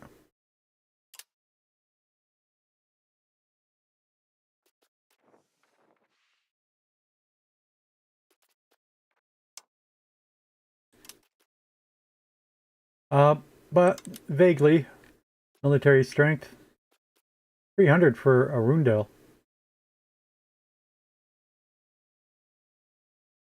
Oh, there we go. This is an example of it, actually. Arundel is a vassal of Wales. Obviously, Wales is a subject of England. Yes. Yes. Wales is a dominion of the Kingdom of England. So that's what I'm saying. How do we sort this so that, like, Wales is listed first because they're a higher level subject? I got lucky finding that. I didn't even know if one of them existed. This too. And Armagh is a vassal of the Pale, whereas the Pale is whatever subject of England also.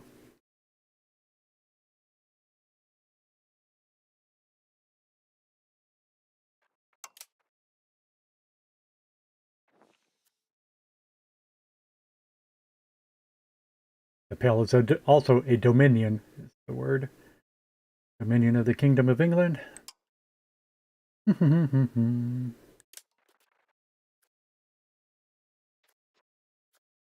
Naval strength, stability, war exhaustion. I don't expect to see what I'm looking for here, but war exhaustion. Blockaded ports. Sort by war participation. Yeah, at a glance, I don't think there is an easy way to sort it by that. I would just have to know. And that's on the level of impossible of knowing. Maybe one of these funky, but nope, that has nothing to do with this window.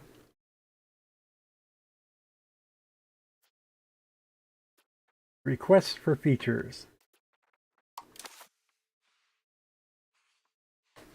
But yeah, and again, I don't think, I could be wrong, but I don't even think we had, there were only 2 levels in EU for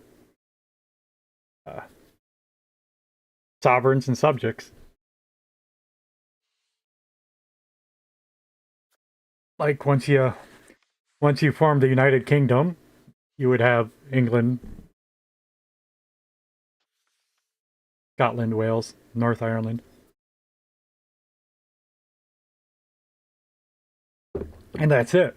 They wouldn't bother dividing Scotland into Moray and Albany, or as the case is, the Isles and Ross. You wouldn't bother dividing them up. So it's a lot more complex than the other one, and that works out great for the Holy Roman Empire. Ooh, anyway, let's not get into it.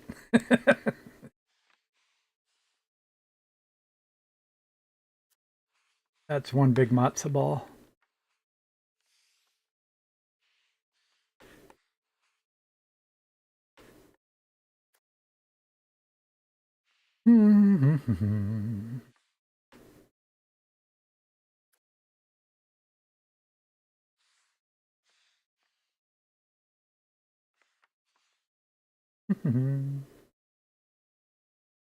Oh, I was thinking about war. Okay. Let's check that again. But we had 48,000. I can just go to military. 48,000 potential levies. Almost 49,000 total troops then. Do. Whereas Morocco, oh, wrong key. It really bothers me that this is what I'm using as a default window for foreign states, but I have to hit Control right click to access it. So strange. Or it's what you get to by right clicking and then go to Open Country panel.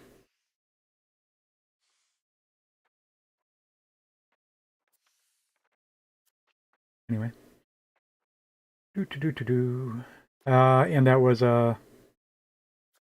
25,000. Yeah, we're almost 2-1. But still, we got a little bit of money. We did, when we were fighting war with Granada, I pointed out that we weren't bankrupt. In general, I think for all the Paradox games, you're either at war or peace. And generally, while you're going at war, you're going bankrupt. You win the war, you go in peace, and then you recover your finances. That's sort of one of the main ebbs and flows of the game. But we were still making a tidy profit when we were at war with Portugal. Excuse me, while we were at war with Granada, the former Granada.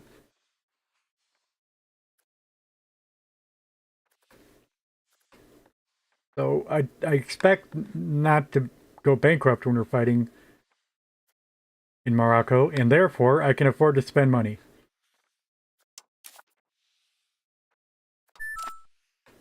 Let's get some more troops first, at least one. Oh, I'm getting ahead of myself still. Hi, Notepadder.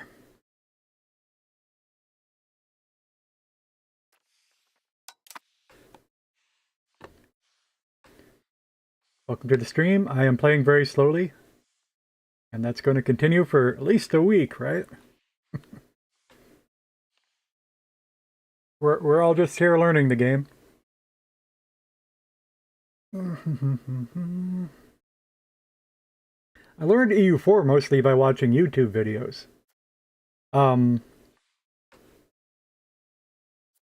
I'm just stating that. And it's like, I could learn a lot by watching some videos as other people are learning the game and have already figured stuff out, because some people had early access to it. But no, then if I'm watching YouTube videos, then I wouldn't be playing the game. We're learning by playing.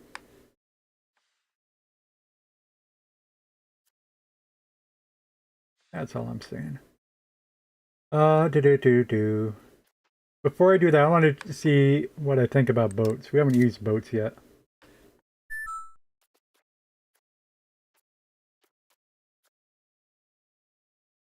Detach transport from unit.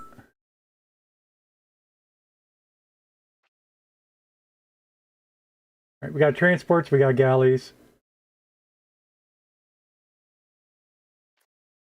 We got light ships. Heavy ships. Why are galleys separated? Why do galleys not qualify as light ships and heavy ships? Or whoop. Okay.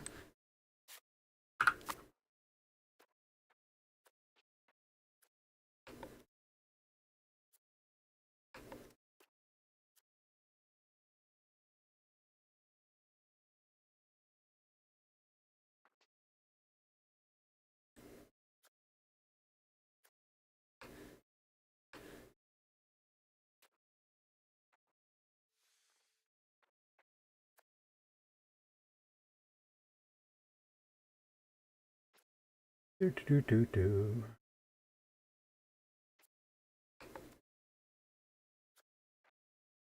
unit type, that's what I'm looking for. This isn't going to tell us anything useful, but got to read it sooner or later. Each unit category contains a lot of variations when it comes to type. Different types come from advances, culture, or from other sources. The type is what makes a unit unique and what gives it its abilities and attributes. Some examples for ships include cog, two-decker, and Zebek. Never heard of a Zebek. Gee. While regiments may include arquebusiers and Cavaliers, among many more.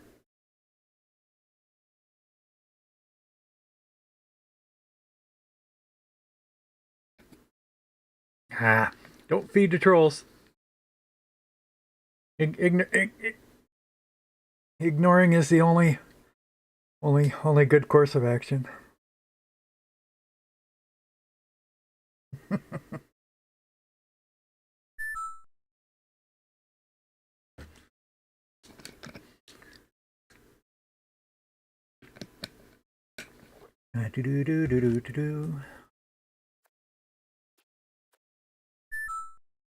But man, they're so common nowadays. It's really getting horrible. I was about to turn on phone verification yesterday, which I don't want to do because I was one of the guys that was hampered by phone verification for so long. I didn't get a mobile phone until 2.5 years ago.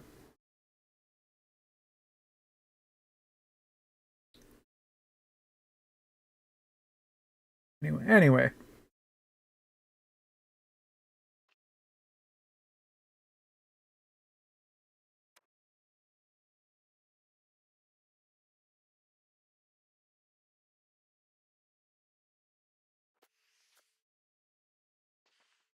Yeah, I was reading. Now my messages are gone. Where'd it go? Cattle and galley, unit type galley.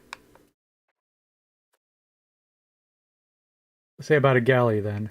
Galleys are shallow draft ships, mainly propelled by oars that are primarily used in coastal waters. But okay, but why is it not considered a? Why is it not considered a light ship or a heavy ship?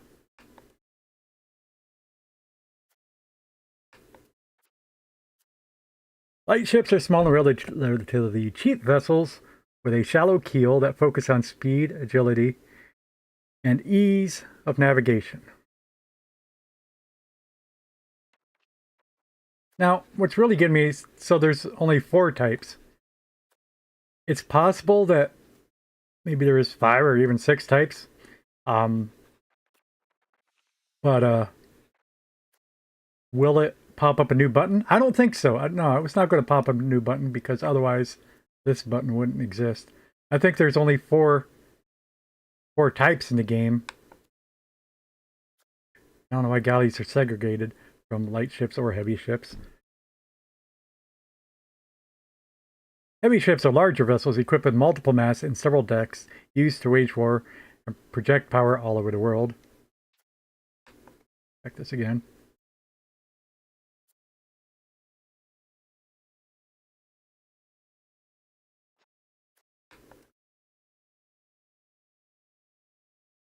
I can't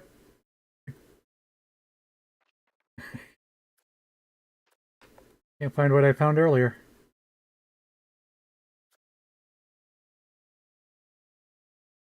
Oh, yeah, that was it. Okay. Small, relatively cheap vessels with a shallow keel, speed, agility,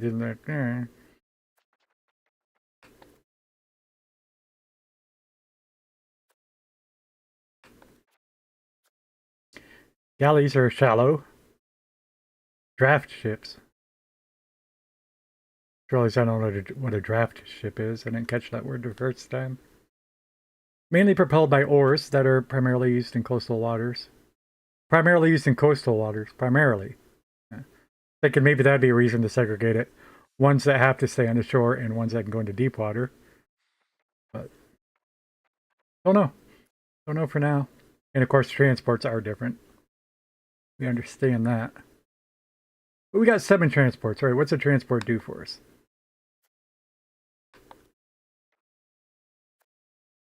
Crew size. I'm looking for troop capacity actually, but we got a lot to look at here. Oh, the transports are armed? Transport apparently has 3 cannon.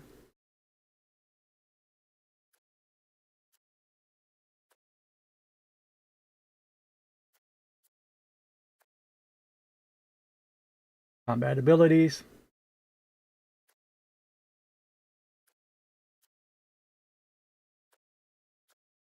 Wait, Two different speeds.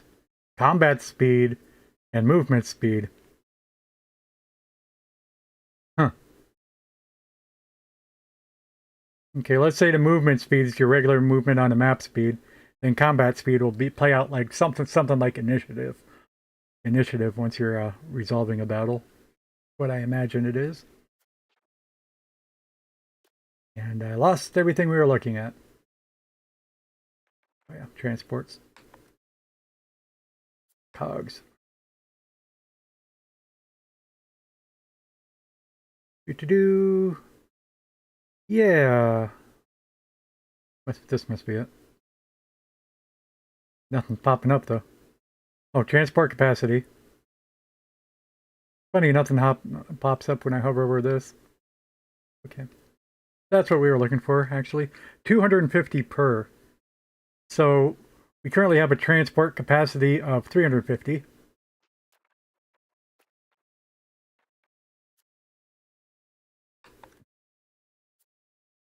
Nope, I did that wrong. I totally did that wrong. What's 250 times 7? 1750. So we can get 1,300 more troops before we need to worry about more transport ships. So don't need to worry about that. Okay. I'm going to take a break.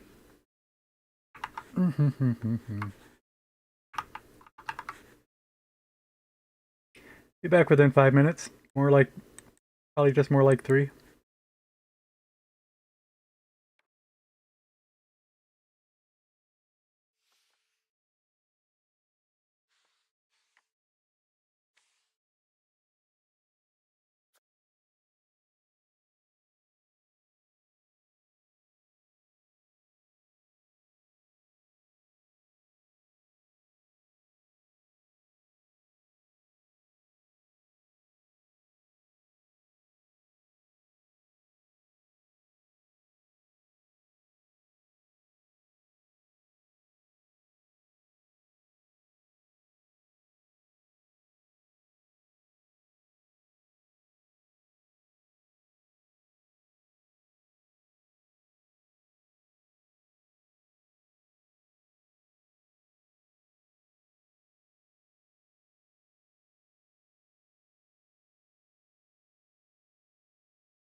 Hey, I'm back. Doo-doo-doo. Yeah, it popped out actually to shovel the snow. First time of the year. Uh, it's not good. It's actually icing.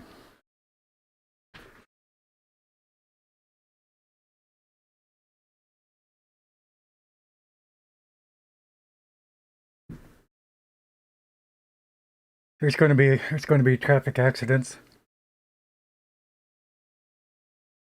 The roads are icy, and I would have noticed if snow plows went by to salt the roads. Not just a little snow, it is ice. So I hope everybody in this area of the world is safe. Well, everybody else can be safe too, but we got ice. All right, but yeah, let's get some armies. Related to that, let's make sure that I could declare war if I wanted to.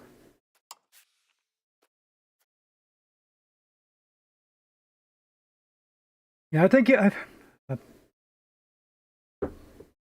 I imagine you have nice warm ocean currents.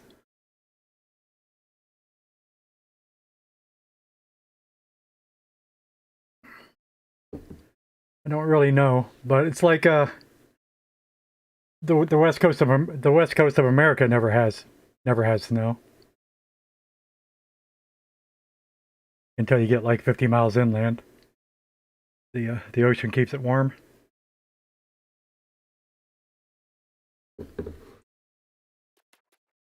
But yeah, there's a pretty big ice ball ranging from like Chicago eastward. A bit of bad weather now for the North England states. The New England states. Good coffee too. All right. Yeah, I was making sure. Yeah, I didn't started to do it and didn't follow up. If I wanted to declare war, our casus belli, our reason for war, we don't have one. Show superiority. Yeah. So I still got something else to figure out. So I'm going to another aspect. Our mission. And I just realized I'm a little miffed that this simulated arrival isn't listed first. Because that is what we had picked. Oh, it's actually, here it is. It's listed here.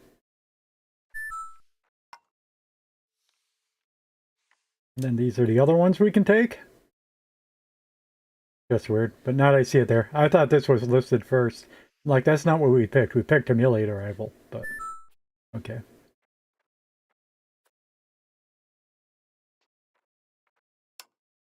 You have to go out. Yeah, I'm glad you're feeling better, and I will see you around. Again, shout out to Vitica. If you're not following her, give her a look sometime. She's playing Little Nightmares most recently, and huge horror fan, and I'm a huge horror fan. That's all good. I don't play horror games, but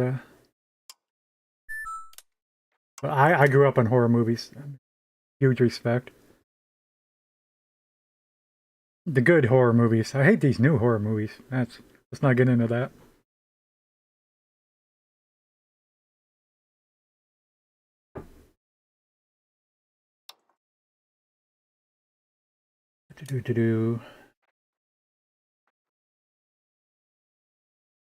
That's on completion. Oh, imposing an embargo is part of simulate arrival, probably. Although, why this is also maybe. Anyway.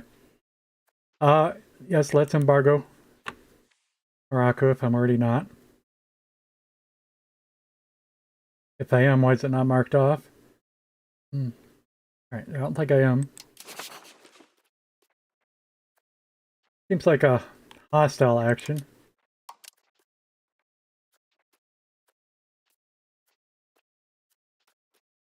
Don't see it there. It's an economy action. Okay. Embargo nation. Okay. Again, we would have needed a diplomat for this. A long time ago, we didn't have any diplomats. We had already taken it down to 0 once this game. And yeah, and just in the past month, we've already used up half of our diplomacy. One by allying with Portugal, and one by embargoing Morocco.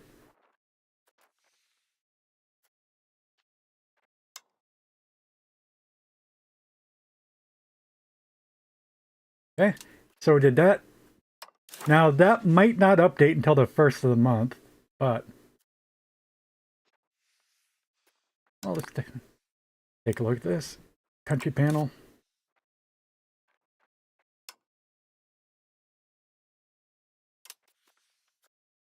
Embargoed by Castile. I'm still yelling at myself. Don't call yourself Spain. You're not Spain yet.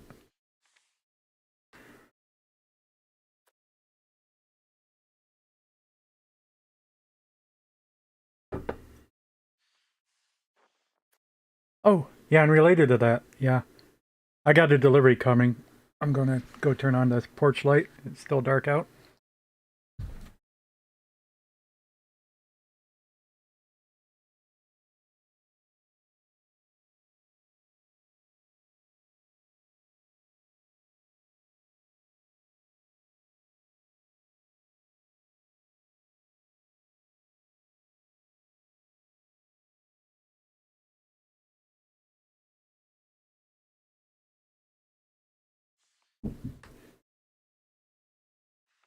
Okay. Oh, oh, this task will take you 0 days to complete. Oh, okay. Alright, this is related to the missions, and I guess that's what these blue flags mean.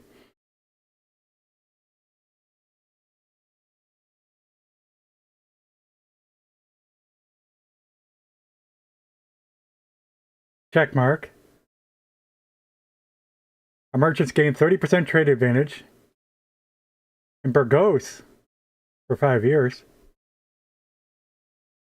Morocco's in the Sevilla trade market. I don't know. I don't know why it says that. Whatever.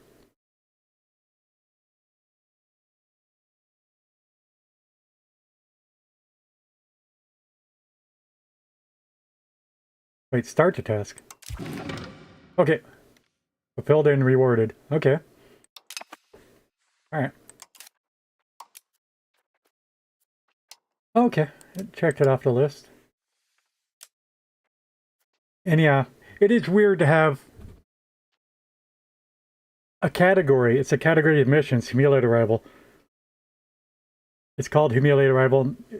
One of the subtasks, one of the components of that mission is also humiliate arrival. The Humiliation Peace Treaty. Okay, that was part of it. I thought I think I was wrong thinking that humiliation would be a type of casus belli.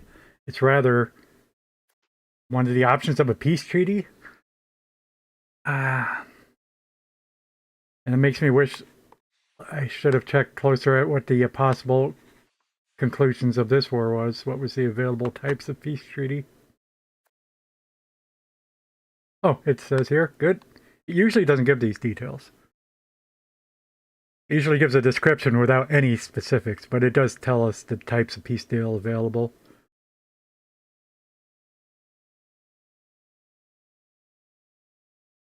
And peace offers include transfer of location.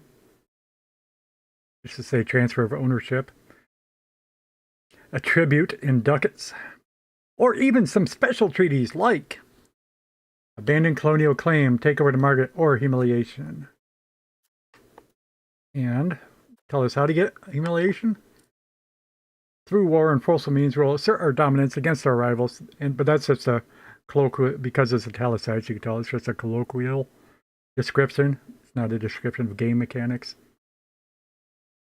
Our superiors shall be clear and plain to see through this peace treaty.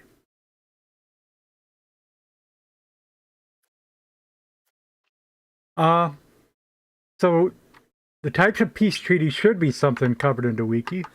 Of course, the wiki is still very new, so a lot of stuff is missing. Let's see. Am I sharing the screen? Don't know that I need to, but let's. I am right now. Okay.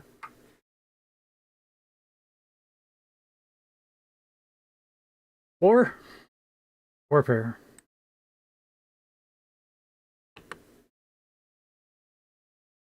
Casus Belli and peace treaty. No major peace treaty should be a major section, I would think. I think I just got an alert regarding my delivery. So excuse me while I check this.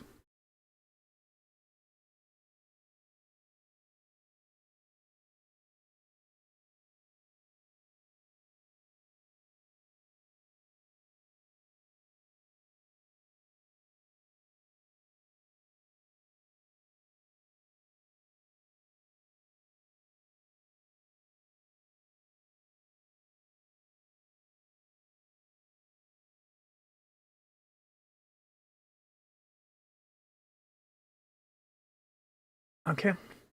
Types of wars.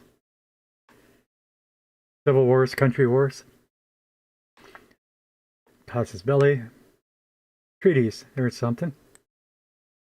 Leave a war by proposing peace. Now, I just want to point out, we are talking about peace treaties. But there's a whole other type of treaty, which is treaties that you have outside of war. So I don't like that they just call this treaties. I think this segment should be called peace treaties.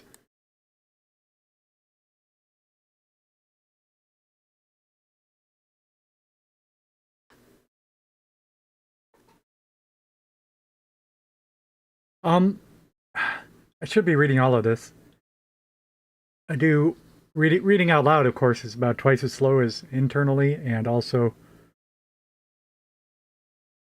I tend to process worse when I'm reading it aloud.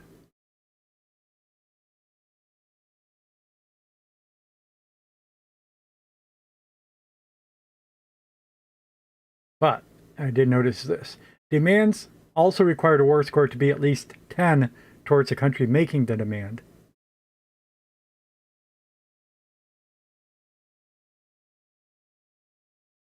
So you can't, I think that means you can't even hope to discuss peace unless you have at least 10 war score.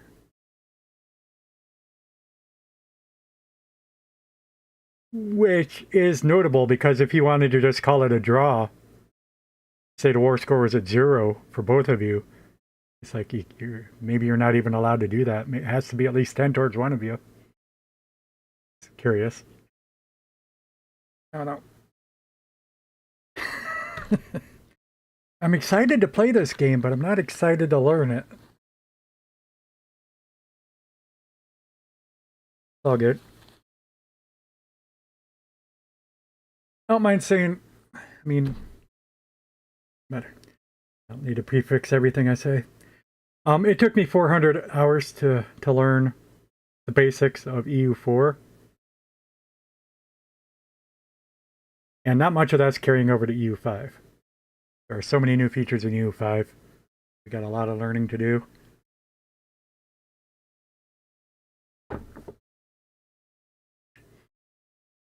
I'm just eager. I don't want to wait 400 hours.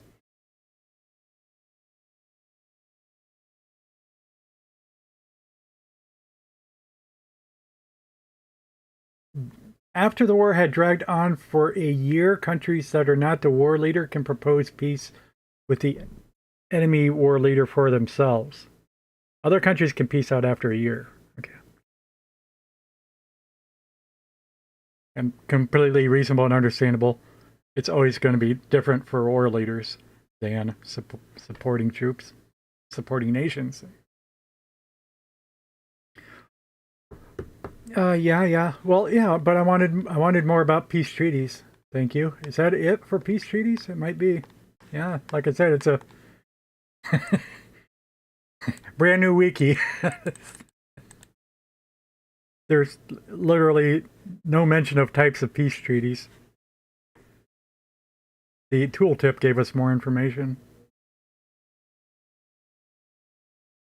I mean, I could look at that window a little bit more. Does it say what type of peace treaty this is talking about?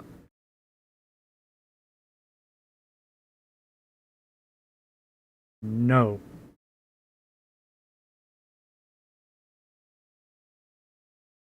Each of these buttons might be the type of peace treaty, but of course it's just using icons instead of words. Words are always easier to learn than icons. Because you already know the words. Go figure. First time you've seen the icon.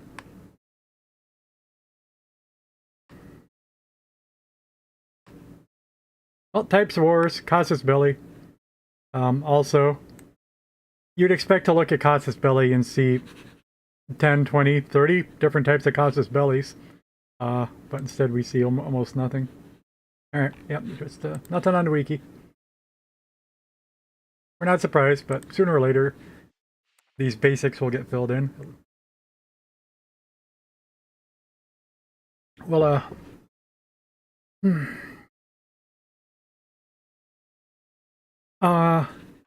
so we did look at what it said for peace treaty.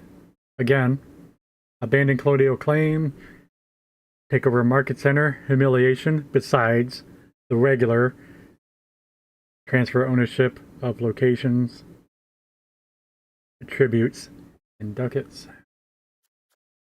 So let's look at the casus belli. Because we need to declare the type, the proper type of war in order to get the result we need. The needed result is humiliation. What type of war can you achieve humiliation with? It might be any type of war, but I don't know that yet, and I just don't want to do it wrong.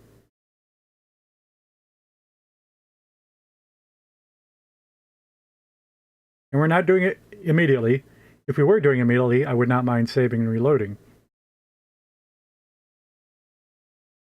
If it was wrong, but we're still just getting in the mood to do it, you know.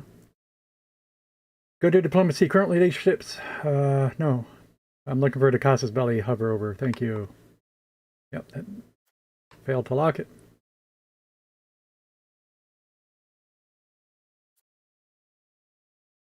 All right, yeah, that is another level.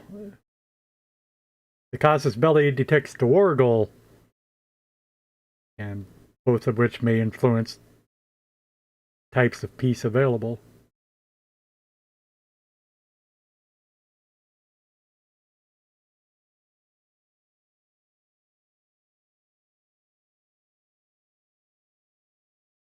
But yeah, this is what I'm talking about, though. It doesn't give a... Where's the list of types of casus bellis? Now, there can be a hint for it, so we'll check that. But like it gave an example, I don't expect it to be conclusive, but it gave 5 different types of peace treaty actions. You know, why doesn't it give at least 5 types of casus bellis in the description of what a casus belli is? It really helps for so many things. And almost everything in this game gives none of those details. The type of peace treaty, it surprised me that it gave any details. We are casus belli, of course. And no, yeah, that's probably exactly what the tooltip said. That's no use. Peace treaty.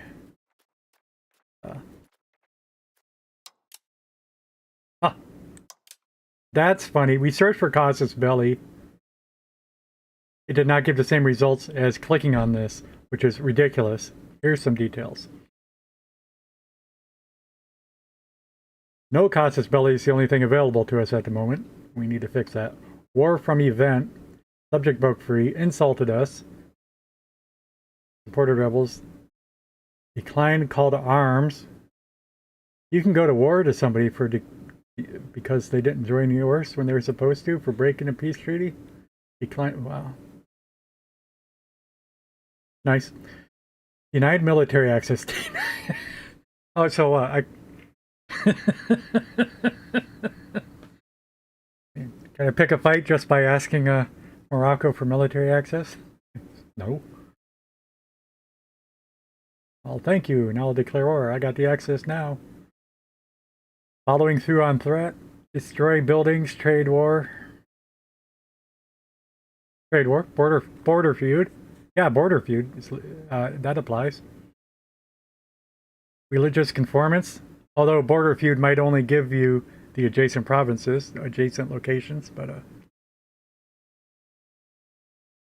religious conformance. Hey, yeah, religious war. I thought we had a casus. We were supposed to have a casus belli for religious war.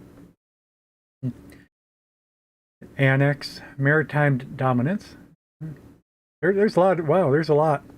Whoa, this goes on forever. We cannot read. All right, we need to allocate half an hour to read over all the casus bellis. Groovy. All right.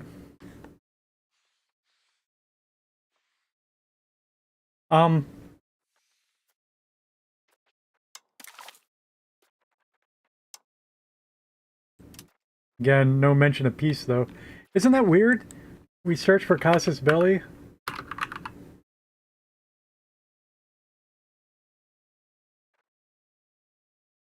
And it doesn't show all that. It only shows one thing. That's not even what we saw the first time. Oh, have to be on all pages when you're searching. Okay. Well, no, still, this is the only thing we saw the first time. And still, let's point out, even though we're in all pages, it doesn't give you all the hits that were under when you click on casus belli. There's no indication in the search results that you need to click here. There's no war. There's no peace. Because the thing is, I'm just saying, when I search for peace and it doesn't show anything, maybe there's some over here I could click to find it, but it's not going to tell us that.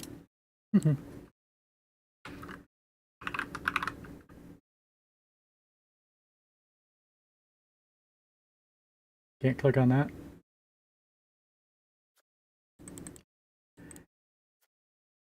Does not.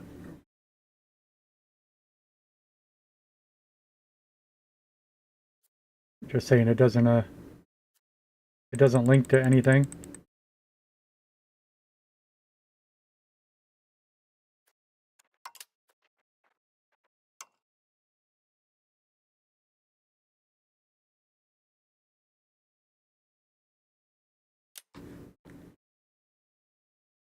Well, anyway, yeah, I don't think it's going to tell me anything either.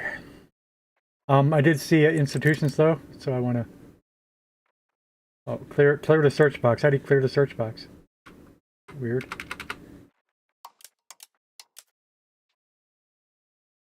Yeah, feudalism's obviously an institution. Yeah, that's right.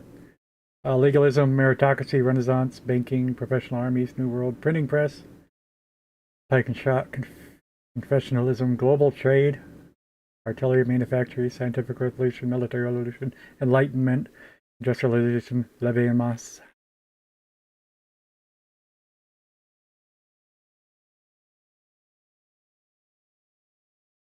Where's the definition for institution? I noticed that when we go into advances, the first thing in Age of Revolutions is called Enlightenment.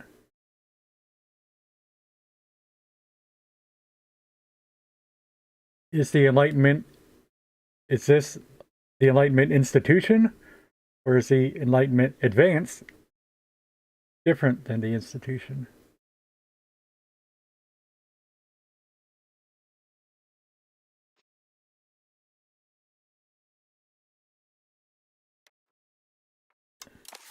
My more basic question is, where are the institutions?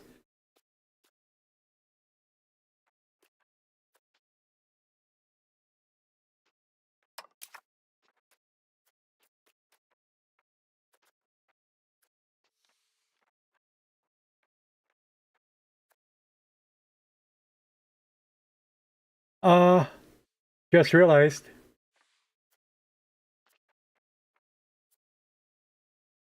I don't think we're doing what we want to do.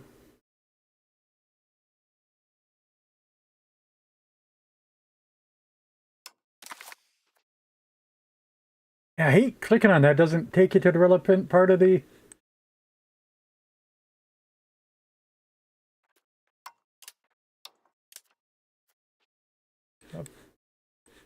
of the mess of trees. It's a grove, yeah.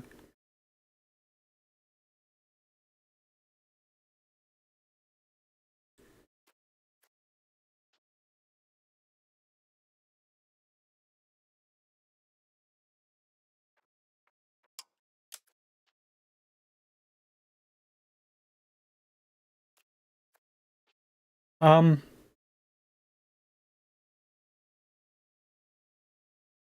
I told it I wanted to research this one, scholarly treatise, but I think it added all of these in before it.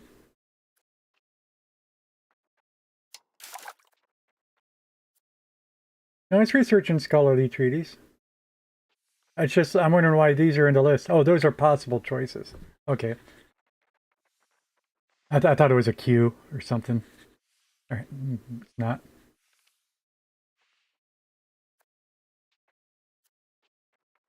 Okay, but yeah, where do I see the institutions we know? Has to be related here, doesn't it?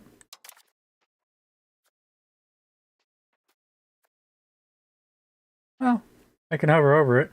The following institutions become available in this age. The following institutions become available in this age.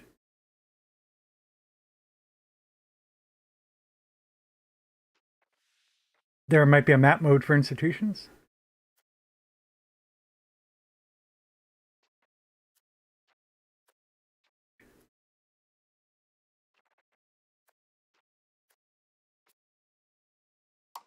Geopolitics, perhaps, but not the case. Not going to be geographical. No. Right. Find it. Government.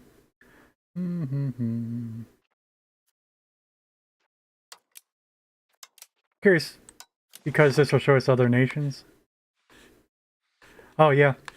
Oh yeah. That reminds me. Yeah, we got to integrate our new land from Granada sometime. How many did we get? We got 1, 2, 3, 4, 5, 6, 7, 8, 9, 10, 11. That's more locations than I thought we got. And indeed, it looks like we actually got more than Portugal did.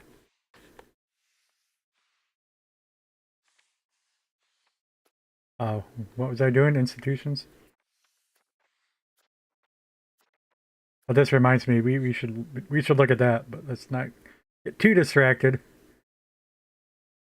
Ooh, shiny thing.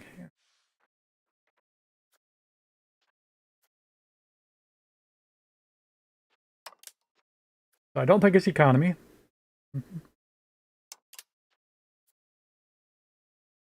Also, just saying, let's do something now that we got some money. What brought me here? It's like, well, build up the military. But also, there's always roads. We could always build roads. Spend a little bit of money. We haven't built any roads during the playthrough because we had enough roads. I did to focus on getting some more goods. Anyway.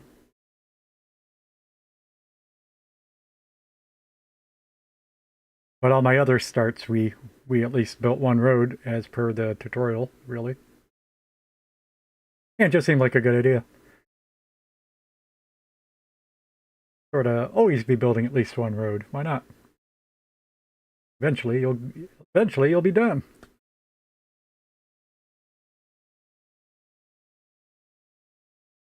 Do do do do.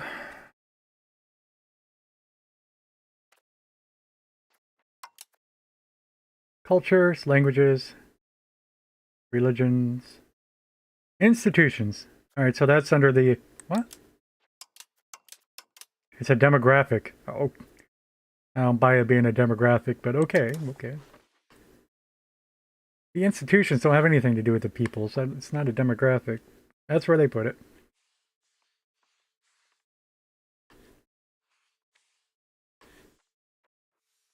Got some dark colored stuff up in Scandinavia.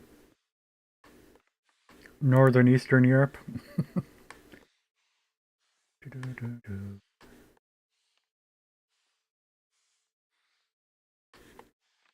Ah.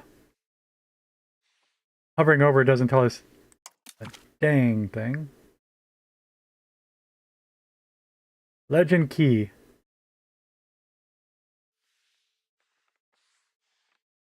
Ranges from 0 to 100% of what?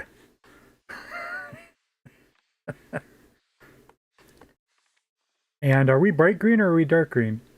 I assume we're bright green, but maybe not. No. No, because there's no in between.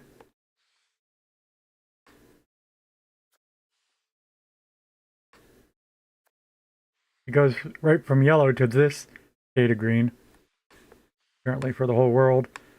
And sometimes you'll look at Constantinople for something brighter, but no.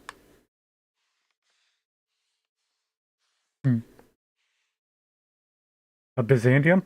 Not Constantinople. I don't know. What's... No, we've looked in this game. It's Constantinople. Yeah.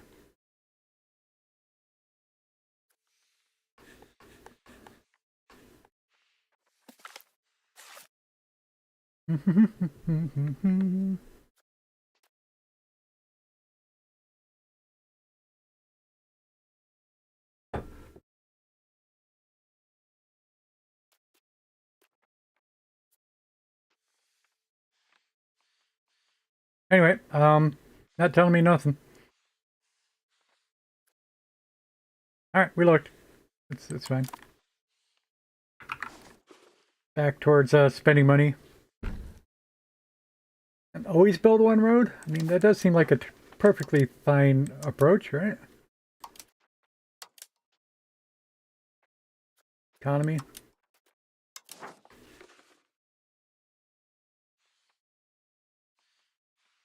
So just in general, we got some major urban centers that are not connected to a road. Presume would probably be a good idea.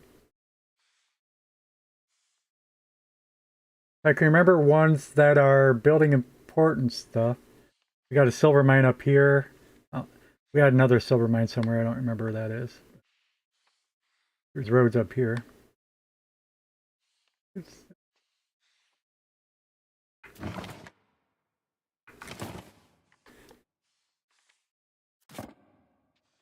Oh, we're still... Alright.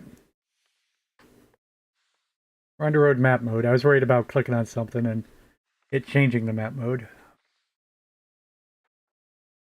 I don't think I got to worry about clicking on much. So like this place... Check its buildings. What's the easiest way to see its goods? I don't know if that's what I want to do or not, but... The buildings will tell us the goods, but still, yeah.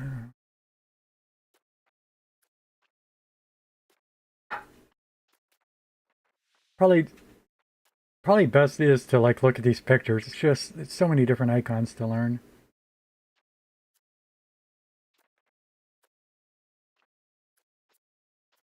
So for none of them were meaningful. Tools.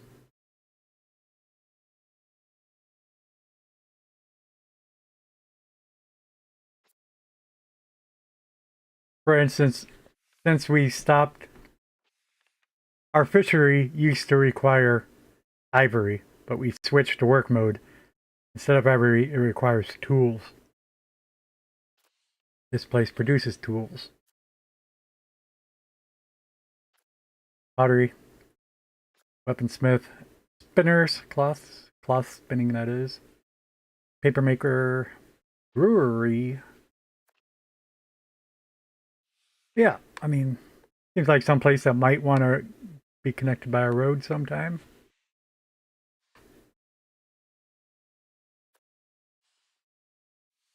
Where's our terrain maps? We'll want to come back to road, but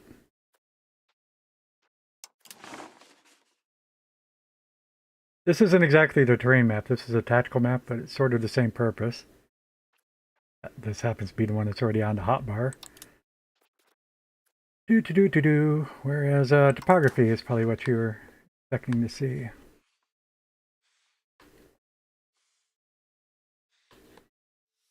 So these are all hills are along here. Just thinking, building roads. How best to come through.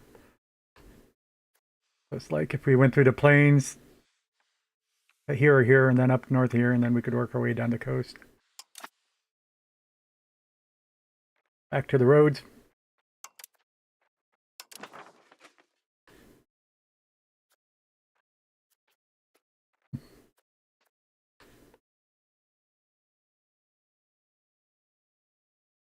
So we can go from Cayo to any of these three, right? Although I need to double check, of course.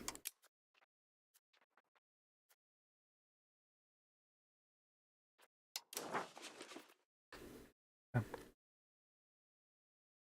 And so since my goal, quote unquote goal, was to get over there, let's build one towards Santander.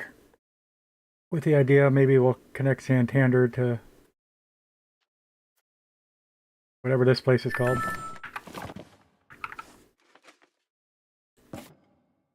St. Vincent. Villabacara. Connect that to Lons. Connect that to Kangaras. Connect that to Villaviciosa. Connect that to Oviedo, which is what I think we looked at first, and noticed that it was manufacturing tools. Or, we could build a road to the mountains, and I just don't think that's I do not think that's as easy, productive, sensible. Doesn't matter. Overthinking. Build a road to here. Even though there's nothing there. It's a little weird, but... Then again, even before we connect it there, we could still build it over this way and that way. Let's do that.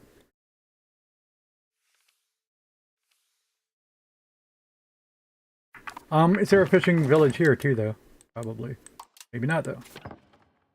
Nothing here. I see.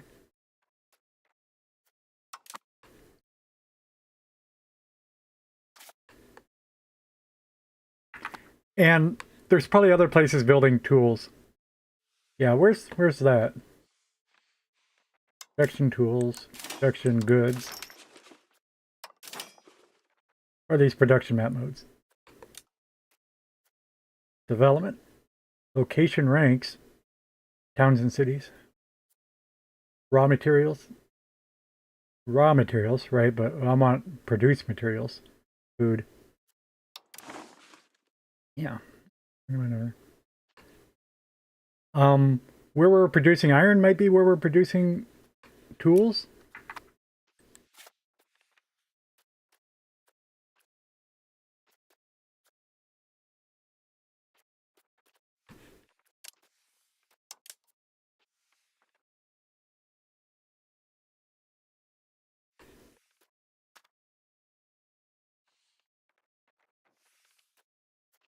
I lost the tool place. This is not helping.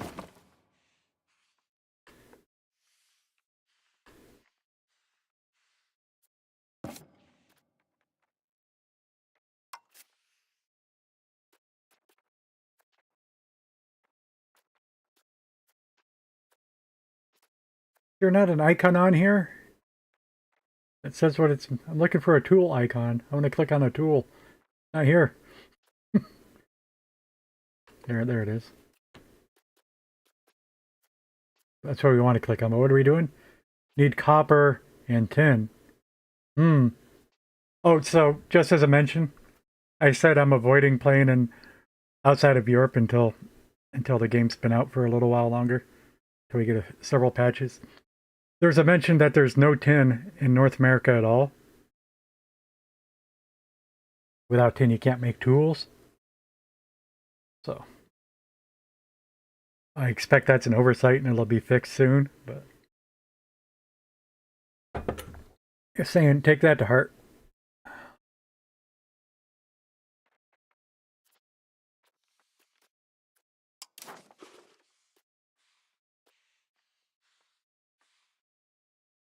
Now, what am I looking at? Now, these are places that have anything to do with tools. Like, we're fishing here, that's why we need tools. But the producers of tools are also, they're the same color as the consumers of tools. And you would think maybe that's something that could be changed.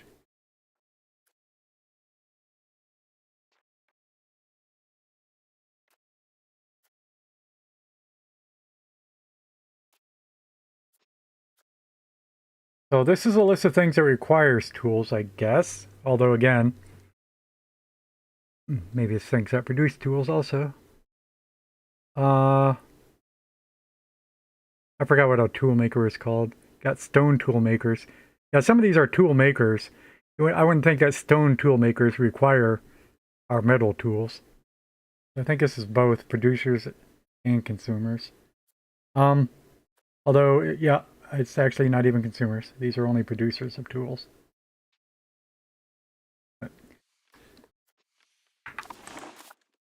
is there a producer of a tool here? Again, we're just aware of this because of the fishing village requires tools.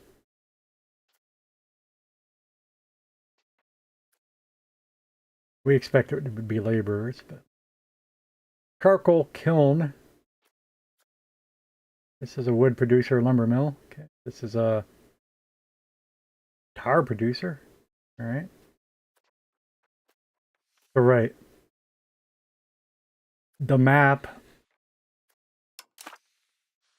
I have to change back to that view mode. Hit the back button, but didn't change the map mode.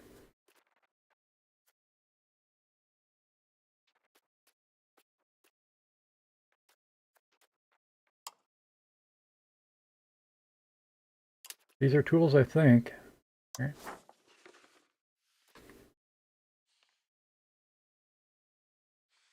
So the colored out of map mode happens to be producers and consumers, but this list, the details on here are only producers.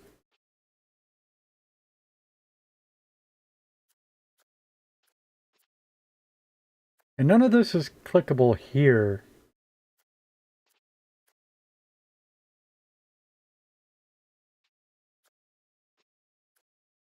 And although you have stone tool makers and bronze tool makers, you do not have separately stone tools versus bronze tools. They're combined into just general tools.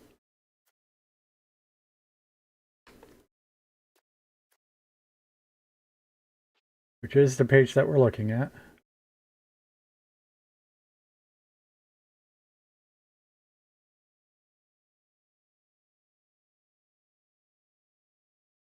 Locations.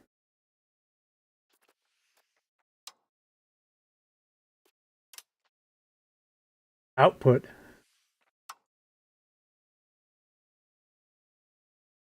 I got a little overexcited about that, but we are producing a lot of tools. Let's say that much. So I'm not so worried about connecting up this fishery to Ovido, even though that's what I, for whatever reason, happen to focus on.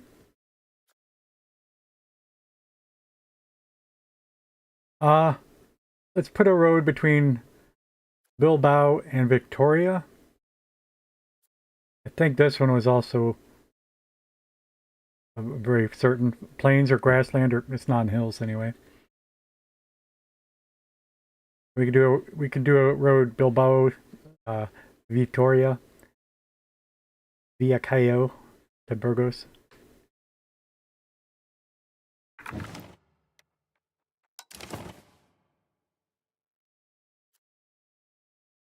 It also seems senseless. I don't know why hooking up a fishery is a priority. We have many, many food sources. Uh, yeah, I want to know something that's not connected, but it's just so hard to figure out. Let's consider the urban population nearest our capital that's not on a road. And the road map mode. Our capital. There's nothing headed over this way, but then again, there's sort of a lot of nothing here.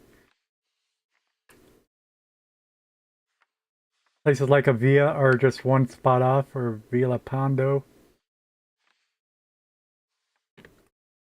We could just switch to the goods map mode and see what goods are produced in Avia or Villa Pando, although I guess we should just be able to click on that and figure it out, right?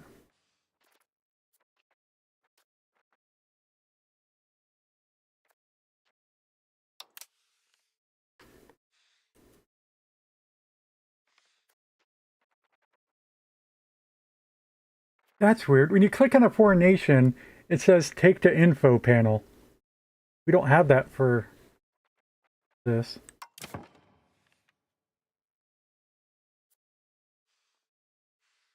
You know, that's you know something, but I mean, it's,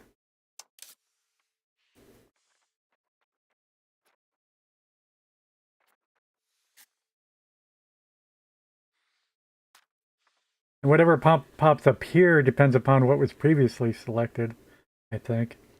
Whatever.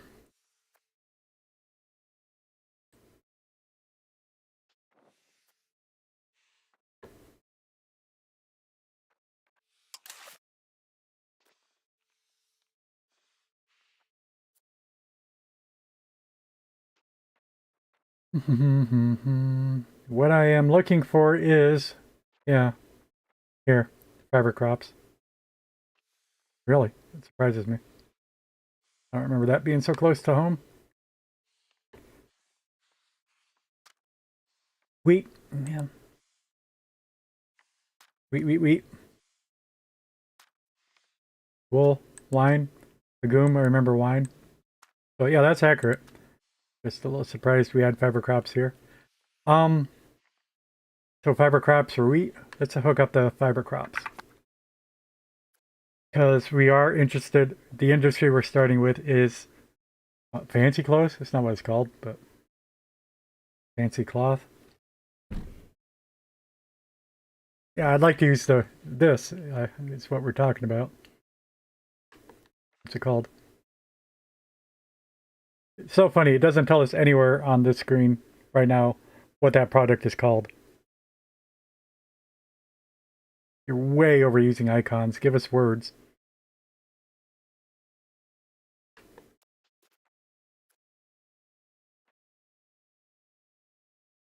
It's not here either.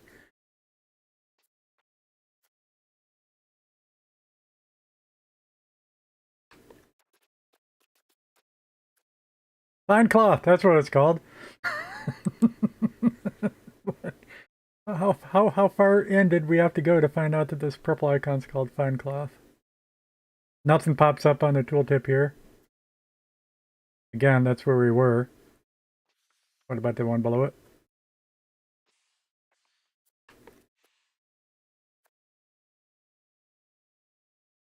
Oh, it's nice when a pop up is a pop down underneath what you're.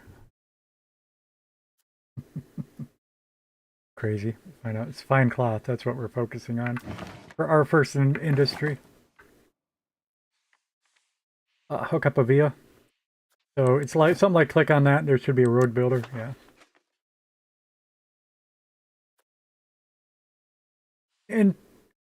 Interestingly, it changed my map mode.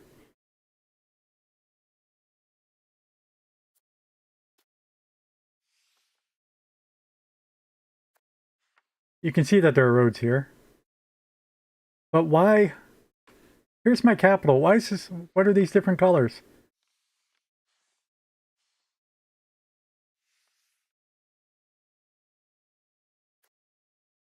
This might be the proximity map mode. It says road builder, but it might be the same thing. Where is the, how do we pull up proximity? That was covered. You go through that in the basic tutorial. Don't remember seeing it though.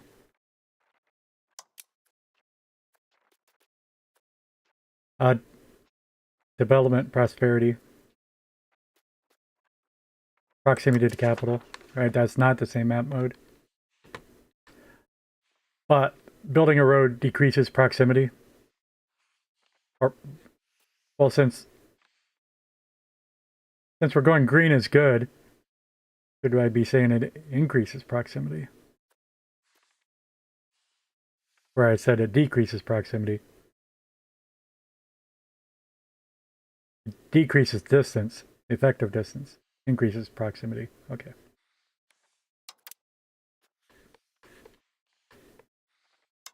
Just semantics.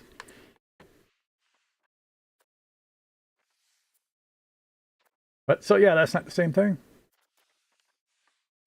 I want to go back to my roads.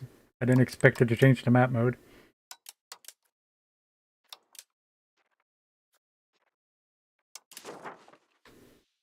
I mean, pin that for now.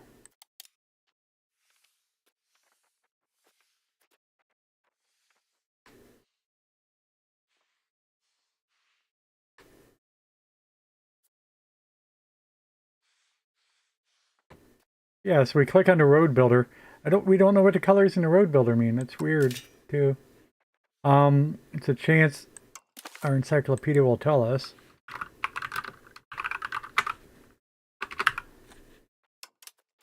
But of course, the searching doesn't work very well. We've already proven countless times.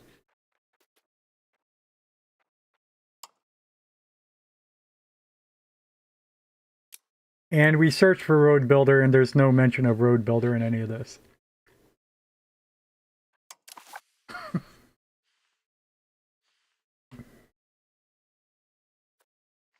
I mean, maybe one of them, but not most of them.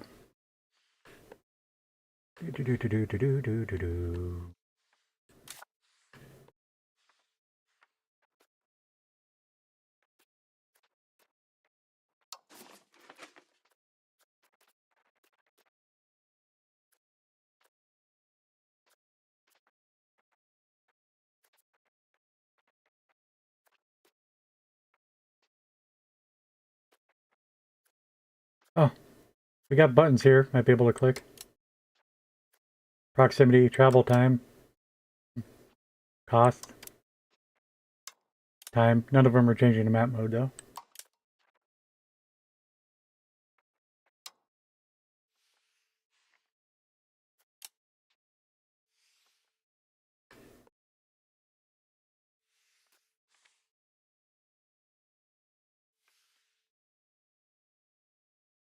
Obviously, closer to the capital is greener, except the capital is actually gray, and I don't accept that gray is necessarily good. Oh, weird that I click on the... You can't change map modes with that selected. Oh, okay. Here, gray is bad.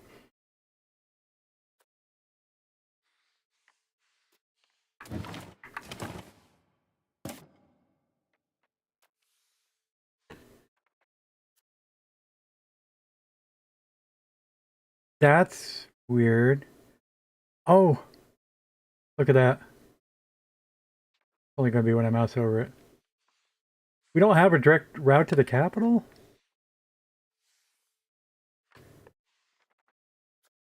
This is showing us the route it is taking to the capital. I don't know what it is.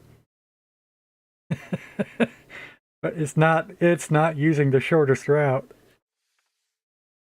There's definitely roads between It's 2 provinces away.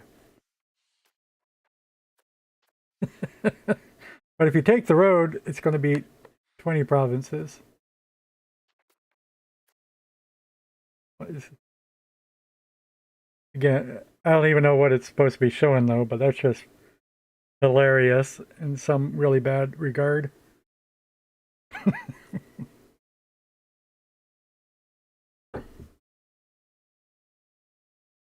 Yeah, I bet you because one of my quick actions here, right clicking, is to build a road from Avila to the capital.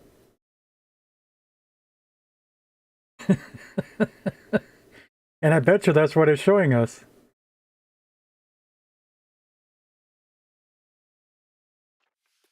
Anyway, it's just stupid. Anyway, we know what we're doing. I'm just trying to learn the exact specifics of everything. It's just, and that's enough to say don't look too close because it. All right. We click on that. We click here. No, we just click there. That'll go. Okay, thank you. How much did that cost? I didn't even look at the cost. That would have been nice to know. Cost me whatever I don't have anymore. Could rewind, but let's take a look at another road and see what that might say.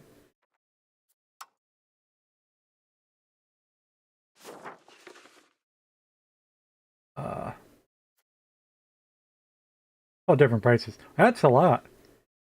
That is a lot. Most of our buildings cost 35 to build. It can cost up to 10 times as much to build a road. Wow. And at least, what? What's the least? Yeah. It costs 4 to 10 times as much as a building. It was over 10 times too. Wow. It's fine. We have the money, but just yelling at myself for not looking before I clicked. All right.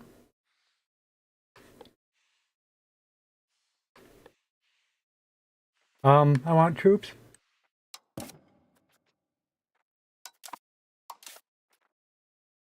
So we do have 50 armored horsemen,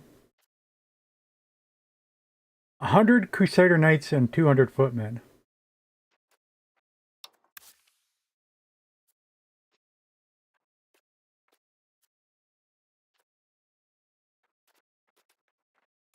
These are the unit details. That's not what we're looking for. Recruit regulars. That's what we're looking for. Note to self, the mercenaries button is right there. There should be. I don't know how to. Everybody's always been a fan of saying standing armies don't exist yet. But therefore, I wouldn't be surprised by some mechanic where in some manner that mercenaries might actually be cheaper than a standing army. But I don't care about that. Let's recruit some regulars.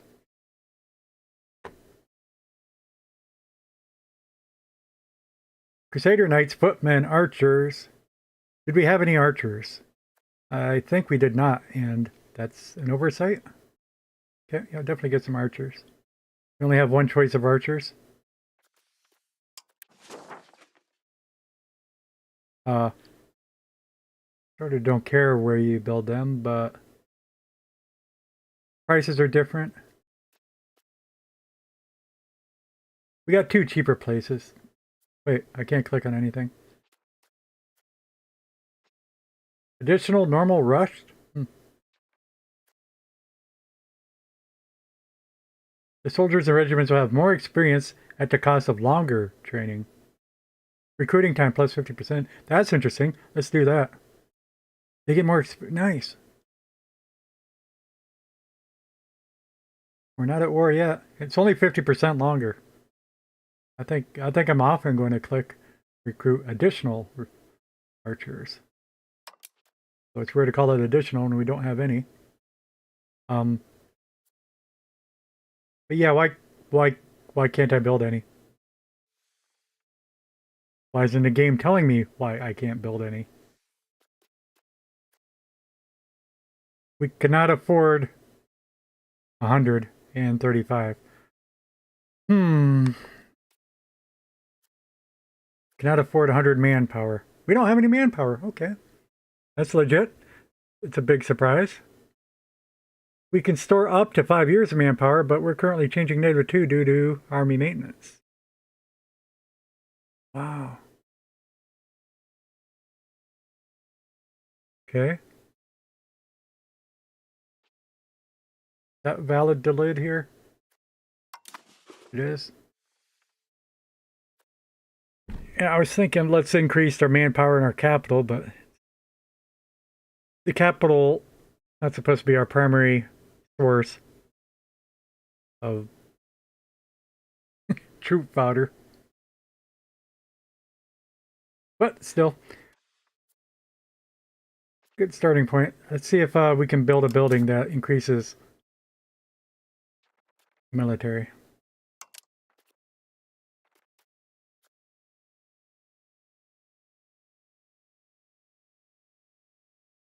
Then again, this is just our starting capital. I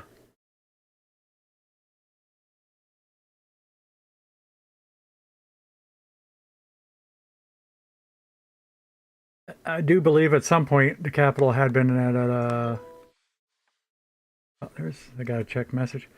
Cordoba.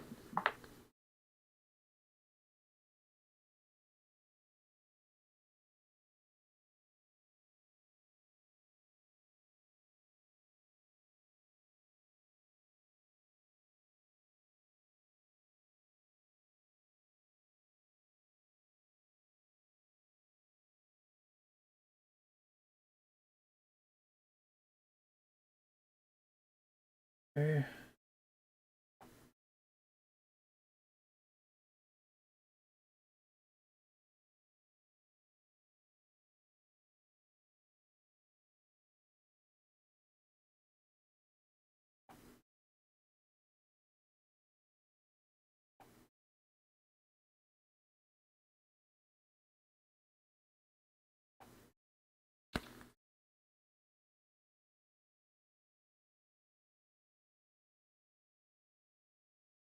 And again, I'm getting a delivery. Let me take a glance outside.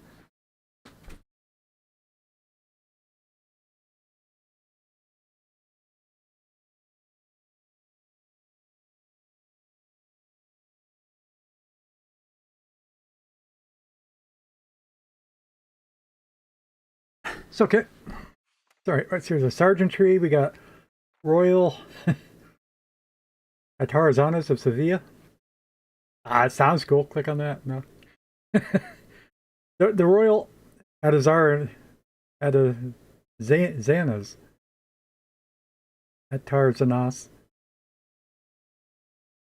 The Royal Atarzanas of Sevilla are the most important shipyards in the Crown of Castile. For the most important ones in the Iberian Peninsula, creating new ships for the Crown. Okay, but we're not focused on ships at this moment. We have tons of sailors. We don't have any manpower, though. Sailors are your naval manpower.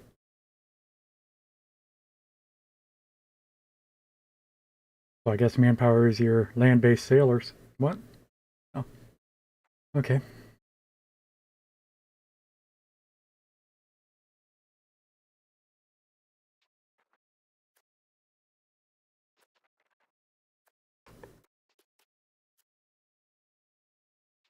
Oh, a sergeantry requires 500 sailors to operate. It's +5 monthly manpower. And that's all I'm looking for right now. I don't... We could read everything. We could read just enough. Maybe this time we'll go just enough. Monthly sailors, okay, don't care. Oh, yeah, that's the one I already glanced at. Monthly sailors, of course. This is a castle. Does not give manpower, presume. Brethren of the Marsh. Do we have marshes? The port belongs to the Brethren of the Marsh, a maritime organization that carries international trade and creates a defensive net of those belonging to it. These ports are shipwright centers Could I vaguely mention merchant marines? I don't know. And a bailiff? Nothing about manpower?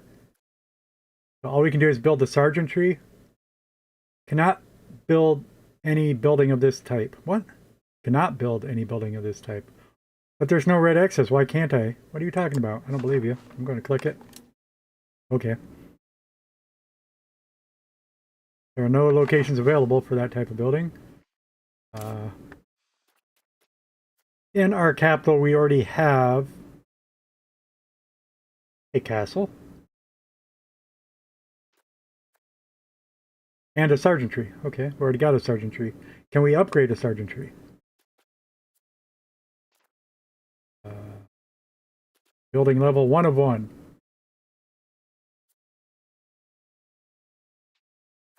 Okay,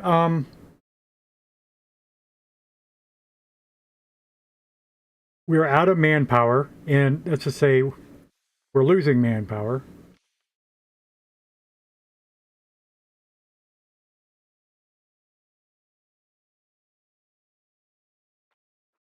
The distinction between accumulated manpower and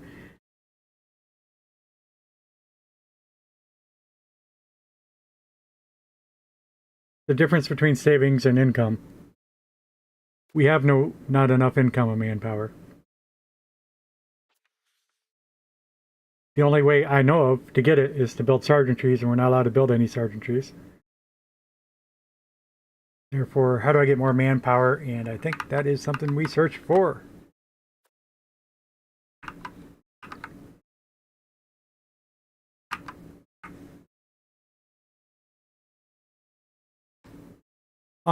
Still, I should check the hints, maybe. Sometimes. Sooner or later, there'll be something useful in here.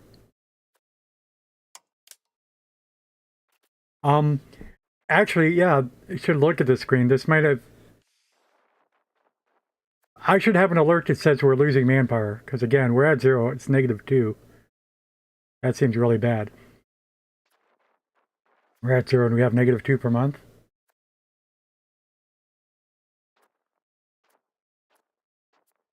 I'm sure we don't have an alert for it, though. I think we should have an alert for that. Monthly manpower, army maintenance. If I increase my army maintenance, does that make that go up? Could be that easy.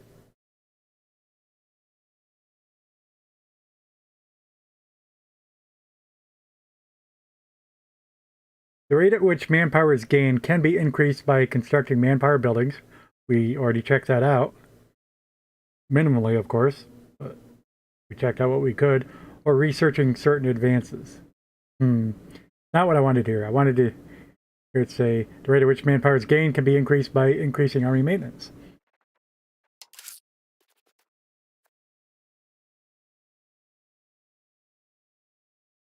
Army maintenance is a way of measuring how many ducats we are diverting towards making sure armies have everything they need. Without this, morale will suffer or troops will be less effective. Oh, and it's maxed out anyway. If I decrease it, does it? It does not change the manpower income.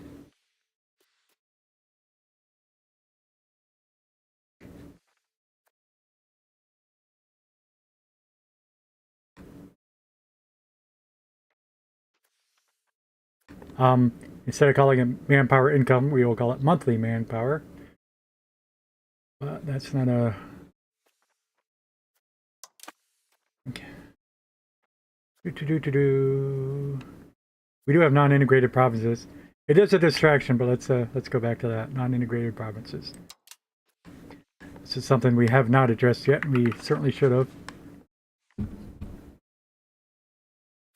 We wrapped up the stream right after we won these provinces, and I didn't actually remember that we had to do something with them. I know a little bit about it, but I've forgotten it for the moment. I'm trying to reach into my recall bin.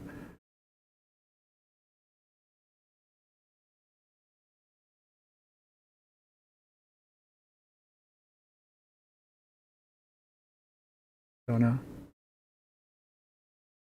Conquered locations need to be integrated into our administration in order to contribute to wealth to our realm.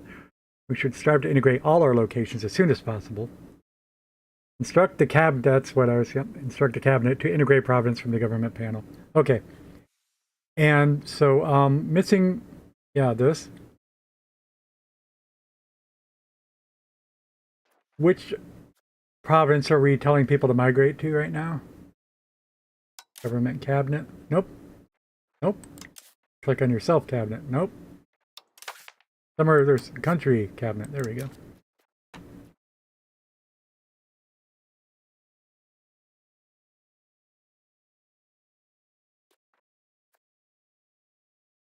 To Valmaseda. Now, are we still missing people in Valmaseda? We are not. Just that quickly. On one hand, I'd like to look at Valmaseda and see how many outstanding populations, how many unemployed people there are, that we could stop migration, but we are changing this to integrate.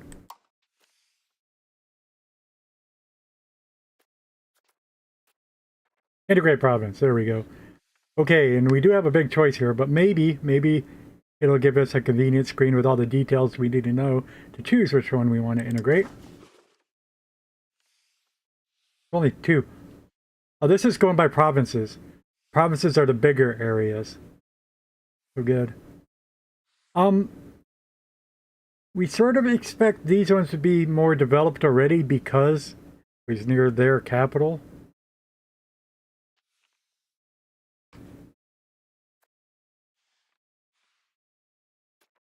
Same cost. Population in Granada is higher.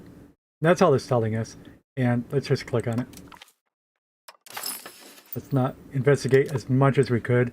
Maybe we could look at, you know, what goods are being produced. Maybe something.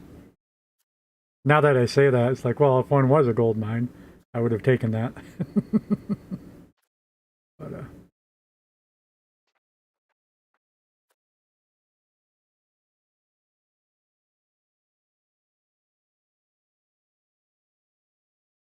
our cabinet has been assigned to integrate province. When we have conquered a province, we need to integrate it before it'll be part of our country. If it does not become integrated, the pops in the province may rebel.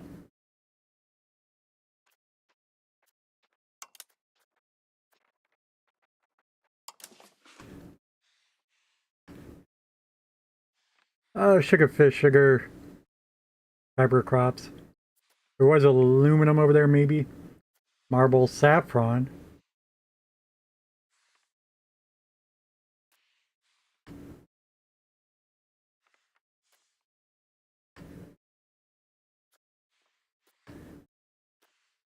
Do we have any other saffron?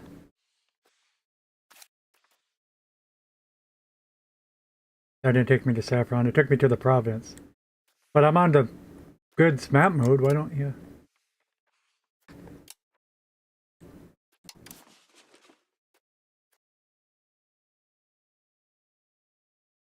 Reactive trade goods.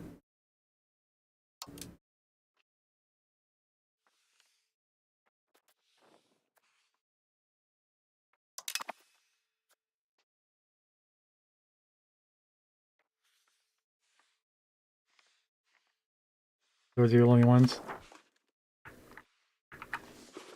Which are ones that we already controlled. Okay. Do I have a saffron farm? I don't know. Oh, hell no. I don't know how you make saffron. I'll call it farming.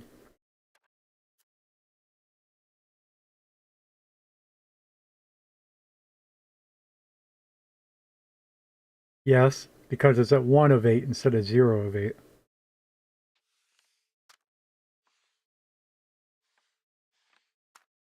Two of 8. Okay, yeah, we got saffron going on.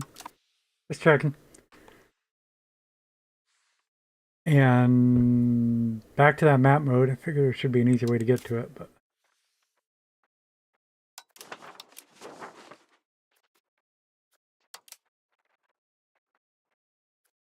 this button.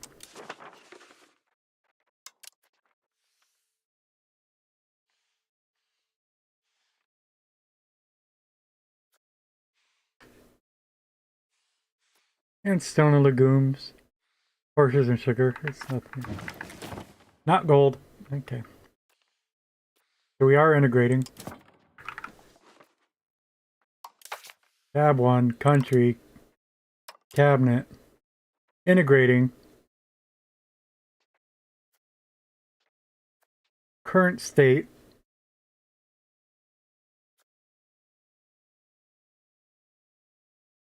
Integration should, it says this, but yeah. And mouse over does give additional information. Integration should be done on the 1st of June, 1360. That is 18 years.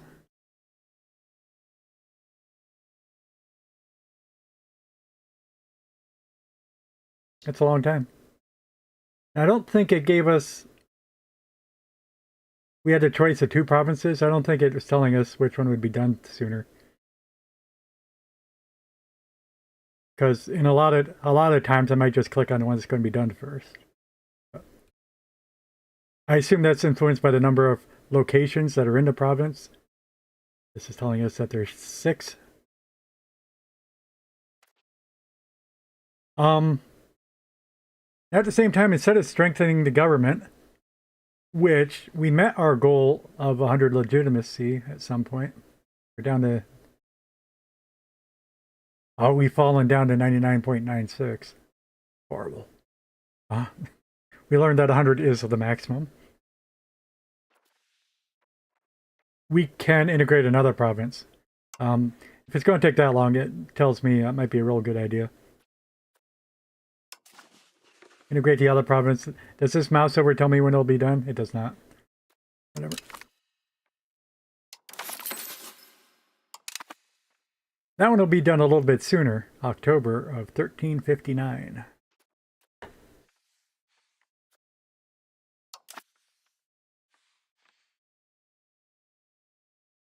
I didn't even think about which guy we were going to use.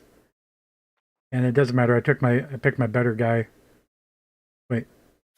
No, integrate province. This is finishing first because this guy has a higher military skill. If you're curious. But we're not going to worry about it. What's done is done. I was surprised that integration was military. I can see it. Just, I thought it would have been... You can make an argument for anything. Administrative, diplomatic, or military. Anyway.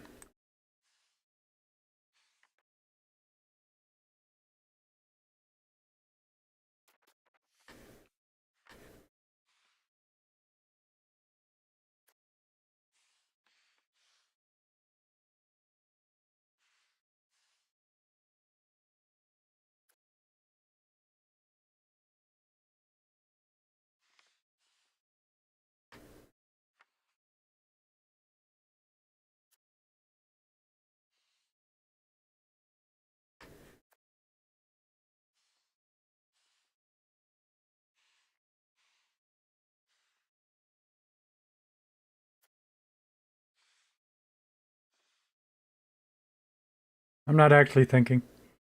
I'm trying to encourage myself to think. Do. Yeah, that was a big deal. I'll go back to spending money. That's what we're going back to. Okay. Which was going back to troops, which is going back to manpower, which we didn't know how to do. And I was going to search for manpower, but then I remembered about integration. It was when I was looking at the tooltips. Okay. Rebel movements. Yes, it's something I gotta look at sometime. I'm sort of thinking maybe not worry about rebels until we have a rebellion. That's how we're going to learn about it. And also, the expected rebellion is Andalusian Patriots. I mean, that is expected. It should be expected. And I figure we'll have a rebellion and we'll just kick their butt and we'll figure it that way. If it was a bad rebellion, like I don't know, like Asturians want to refound their kingdom, something more more of a Civil War type, you know, we'd be investigating it. But we expect Andalusians to rebel, so come at me, bro.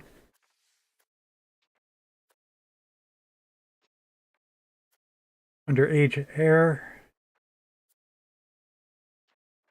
missing employees, the 100 Years' War, the Guelphs. Here it is. Besides the Guelphs, there's the Galabinas. So the Guelphs are the Italians.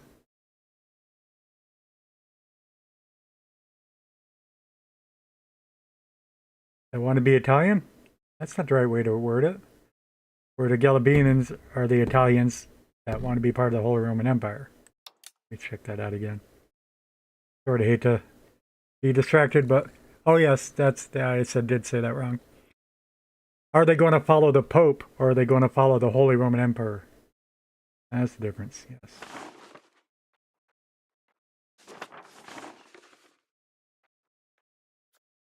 Anyway, it's nothing to do with us.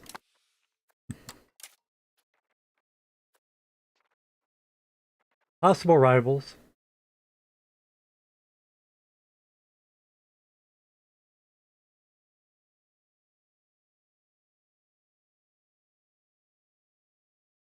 Sort of funny. Am I able to join the Guelphs? Mentioned we seem to be leaning towards religious. It's historically accurate for sure that being this close to the Pope. Call for peace. Rebelling pops demanding goods. Call for peace. Why are you telling me about call for peace? Am I in a war? Oh, it's the ones with an exclamation point. And we do have an exclamation point next to manpower. But we don't have an alert for it.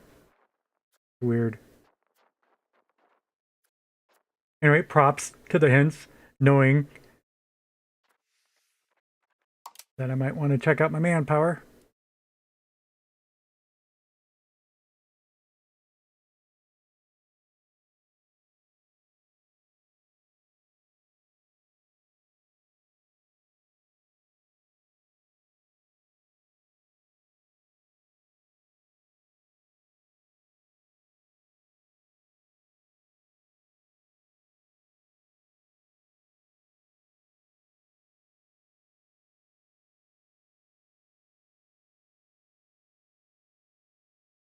Regulars are vastly superior to lev. Okay. Manpowers for regulars. We already know regulars are vastly superior to levies. If we were relying on regulars to rage... My W's and the R's are the same sound today, okay? If we are relying on regulars to wage war, having low manpower severely limits our ability to replenish our armies. So it is not wise to declare war while we have low manpower. I myself came to the same conclusion. We do concur. If we are running out of manpower while at war, think about making greater use of levies, hiring mercenaries. Extra hints, we can develop our nation's maximum manpower and ability to create a standing army with various buildings. Yes, which buildings? We're in here to find out the details. The state privileges and laws can also manpower laws. We can build the following buildings, except it tells us that, except we can't. There are no locations available for this type of building. Hover over a location to see the... Yeah, we only have one sergeantry in the whole nation. It's undesirable. Hover over a location. Well, alright, but you're not showing me where my towns are.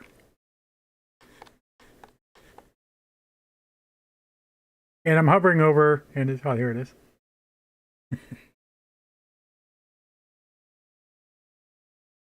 There can only be a maximum of one in this location. Very well. Why can't I build one here? Requirements not met. Not enough lumber. Really? No. No, I should be able to build a building and then you create a... Then you trade the lumber over here. Huh.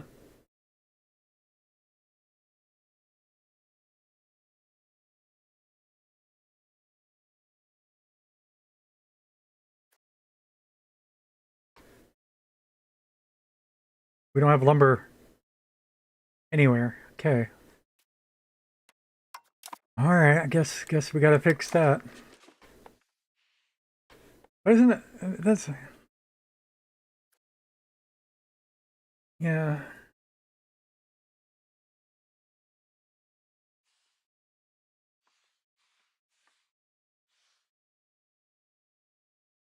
Yeah. So I don't even sort of know where to start with this. But all right. Let's look at goods. Well, then again, if I look at maybe if I look at this, possibly it could tell us something useful. We know we're interested in the sergeantry. Indeed. And we know we can't build any. Okay. It's one of the very, very few things we can't build. I think if it was just wood, I think there'd be a lot of more things we couldn't build, but okay. I mean, you don't need wood to build a wharf. You do, but it uses lumber rather than lumber.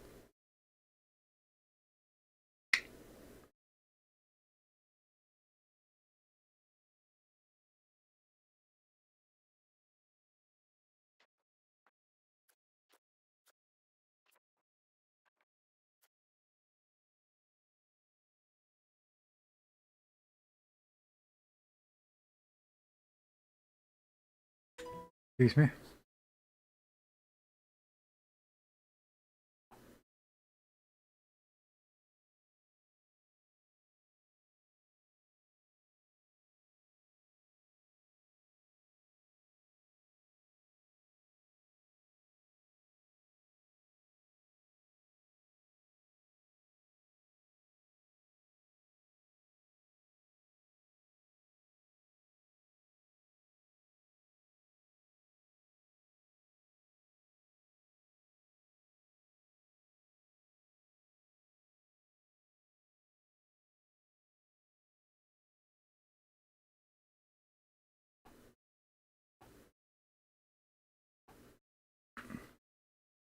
Okay.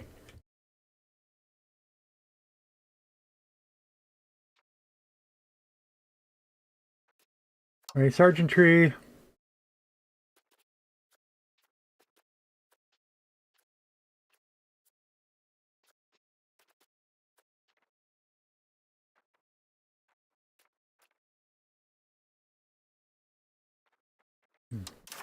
Hit the back button there.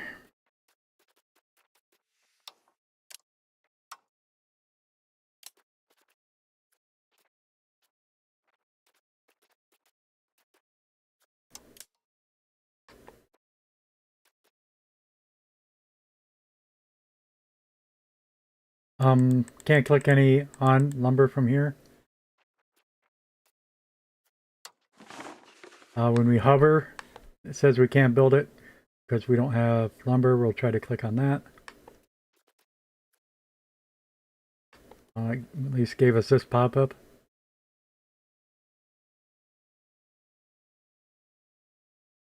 There is lumber in the market. Excuse me again, and I do apologize. I'm not normally distracted while streaming, but we are expecting a delivery soon.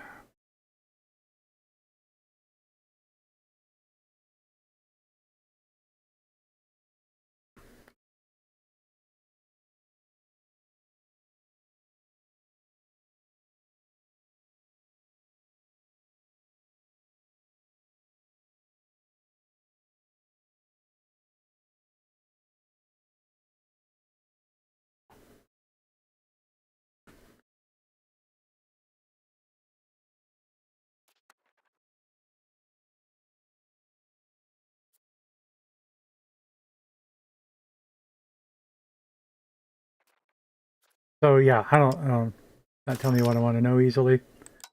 Go to production goods, lumber. But there's lumber in the market, so I don't know why lumber in a specific location matters. It's in the market. If it's in the market, that location can get it easily.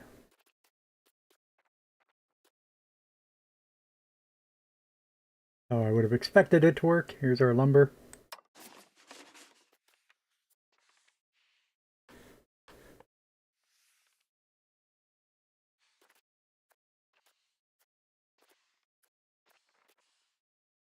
This map not telling me anything.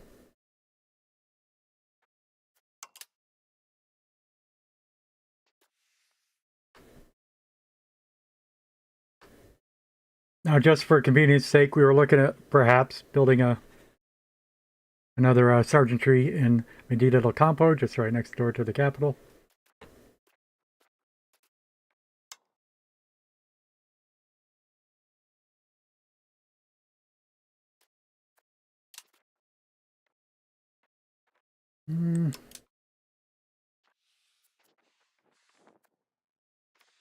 Yeah, this is being very vague.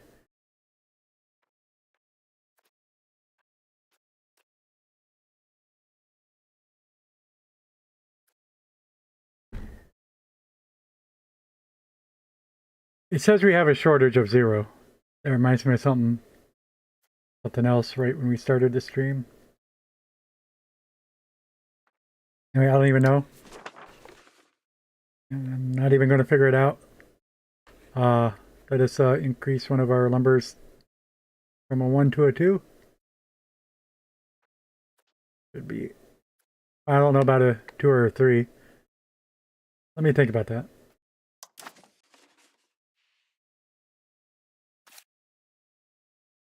Yeah, this is our lumber 3. And lumber does grow here. Lumber also grows here. This one's technically closer to the capital. Let us increase our lumber to 4. Oh, we did. And I think it did only cost the 35 bucks or whatever it usually does. But wish I saw the price before I clicked on it. It's a little bit too easy to click on things and spend the money.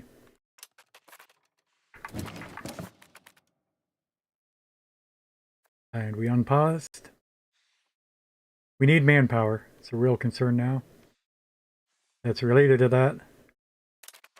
But again, we have lumber in the market. So one thing, I'm saying that we need more lumber. All I know how to do is barely.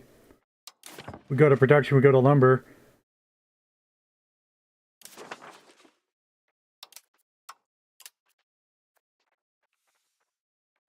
We click on something somewhere to import, yeah, here. To import more lumber. That's buildings.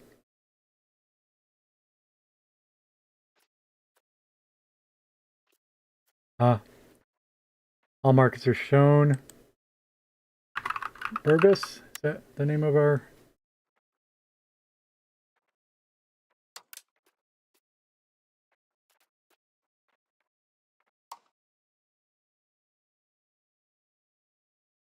All right, there is no lumber in this market. In our nation's 4 markets, there was lumber. Okay.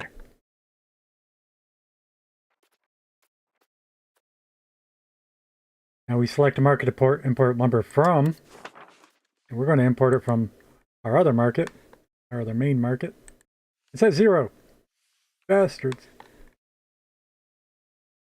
Yeah, there's no lumber anywhere in the world, right? Yeah.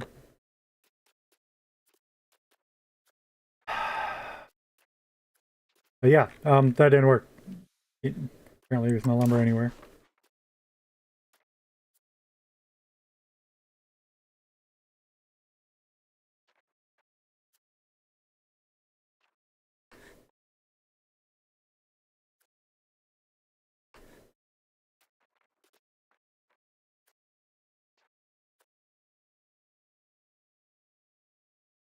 It's so strange. Select a market didn't...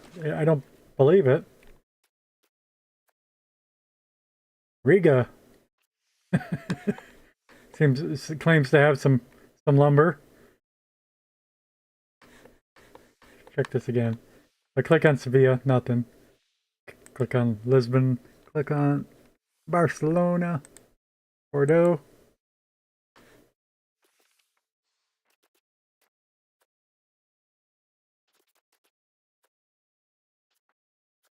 The ones that are green are ones that we have coverage in. We do overlap into Algeciras market a little bit. I said 4, but maybe it's only 3. We're adjacent to Bordeaux, but we don't actually have any presence in there. So we're in 3 markets. Sort by goods in the market. So Stockholm.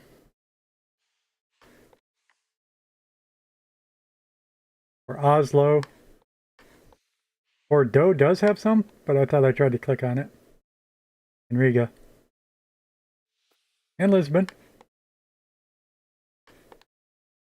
Why are you saying 0 number? It's given this number, which has no header. It's not telling us what the number is. Import 0 lumber from Starkmar using 0% of trade capacity and having a profit of 0. Yeah, it's a lot of zeros. Which 0 is this column?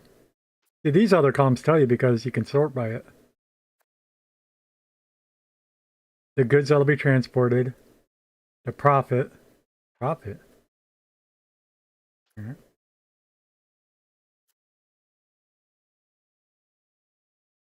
How much trade capacity to assign?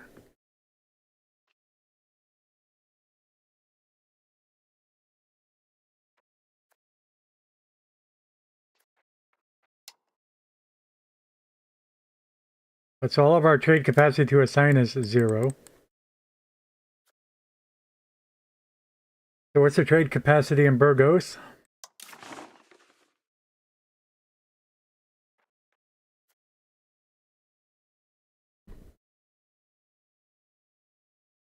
Food stockpile, 15,500 out of 15,500. I think we got the basics of food covered.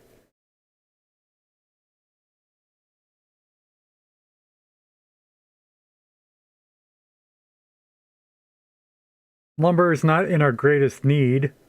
That's what I'm saying. If you don't let me try to build a building, how does it know we need lumber?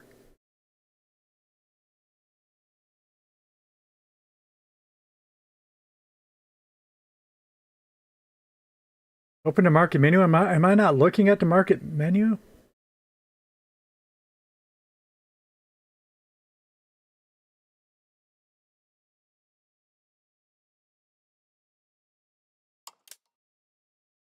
Right click. Okay, this is trade capacity 17.9.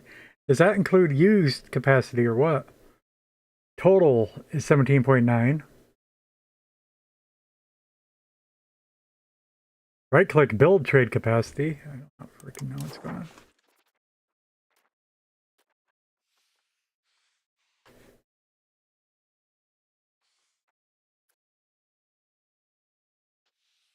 Market warehouse.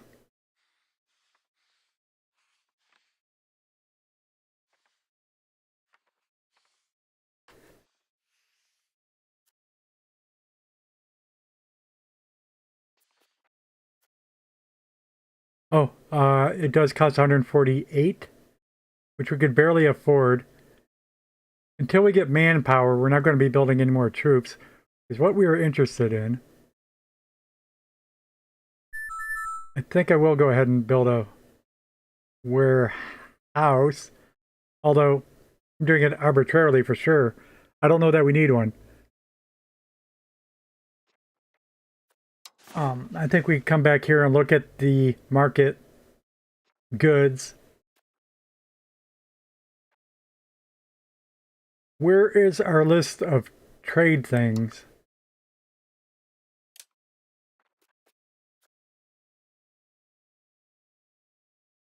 My marketing automated? Might be. Whatever default was. So yeah, I think default is that it is. Production methods, no. Trade. No. Excuse me.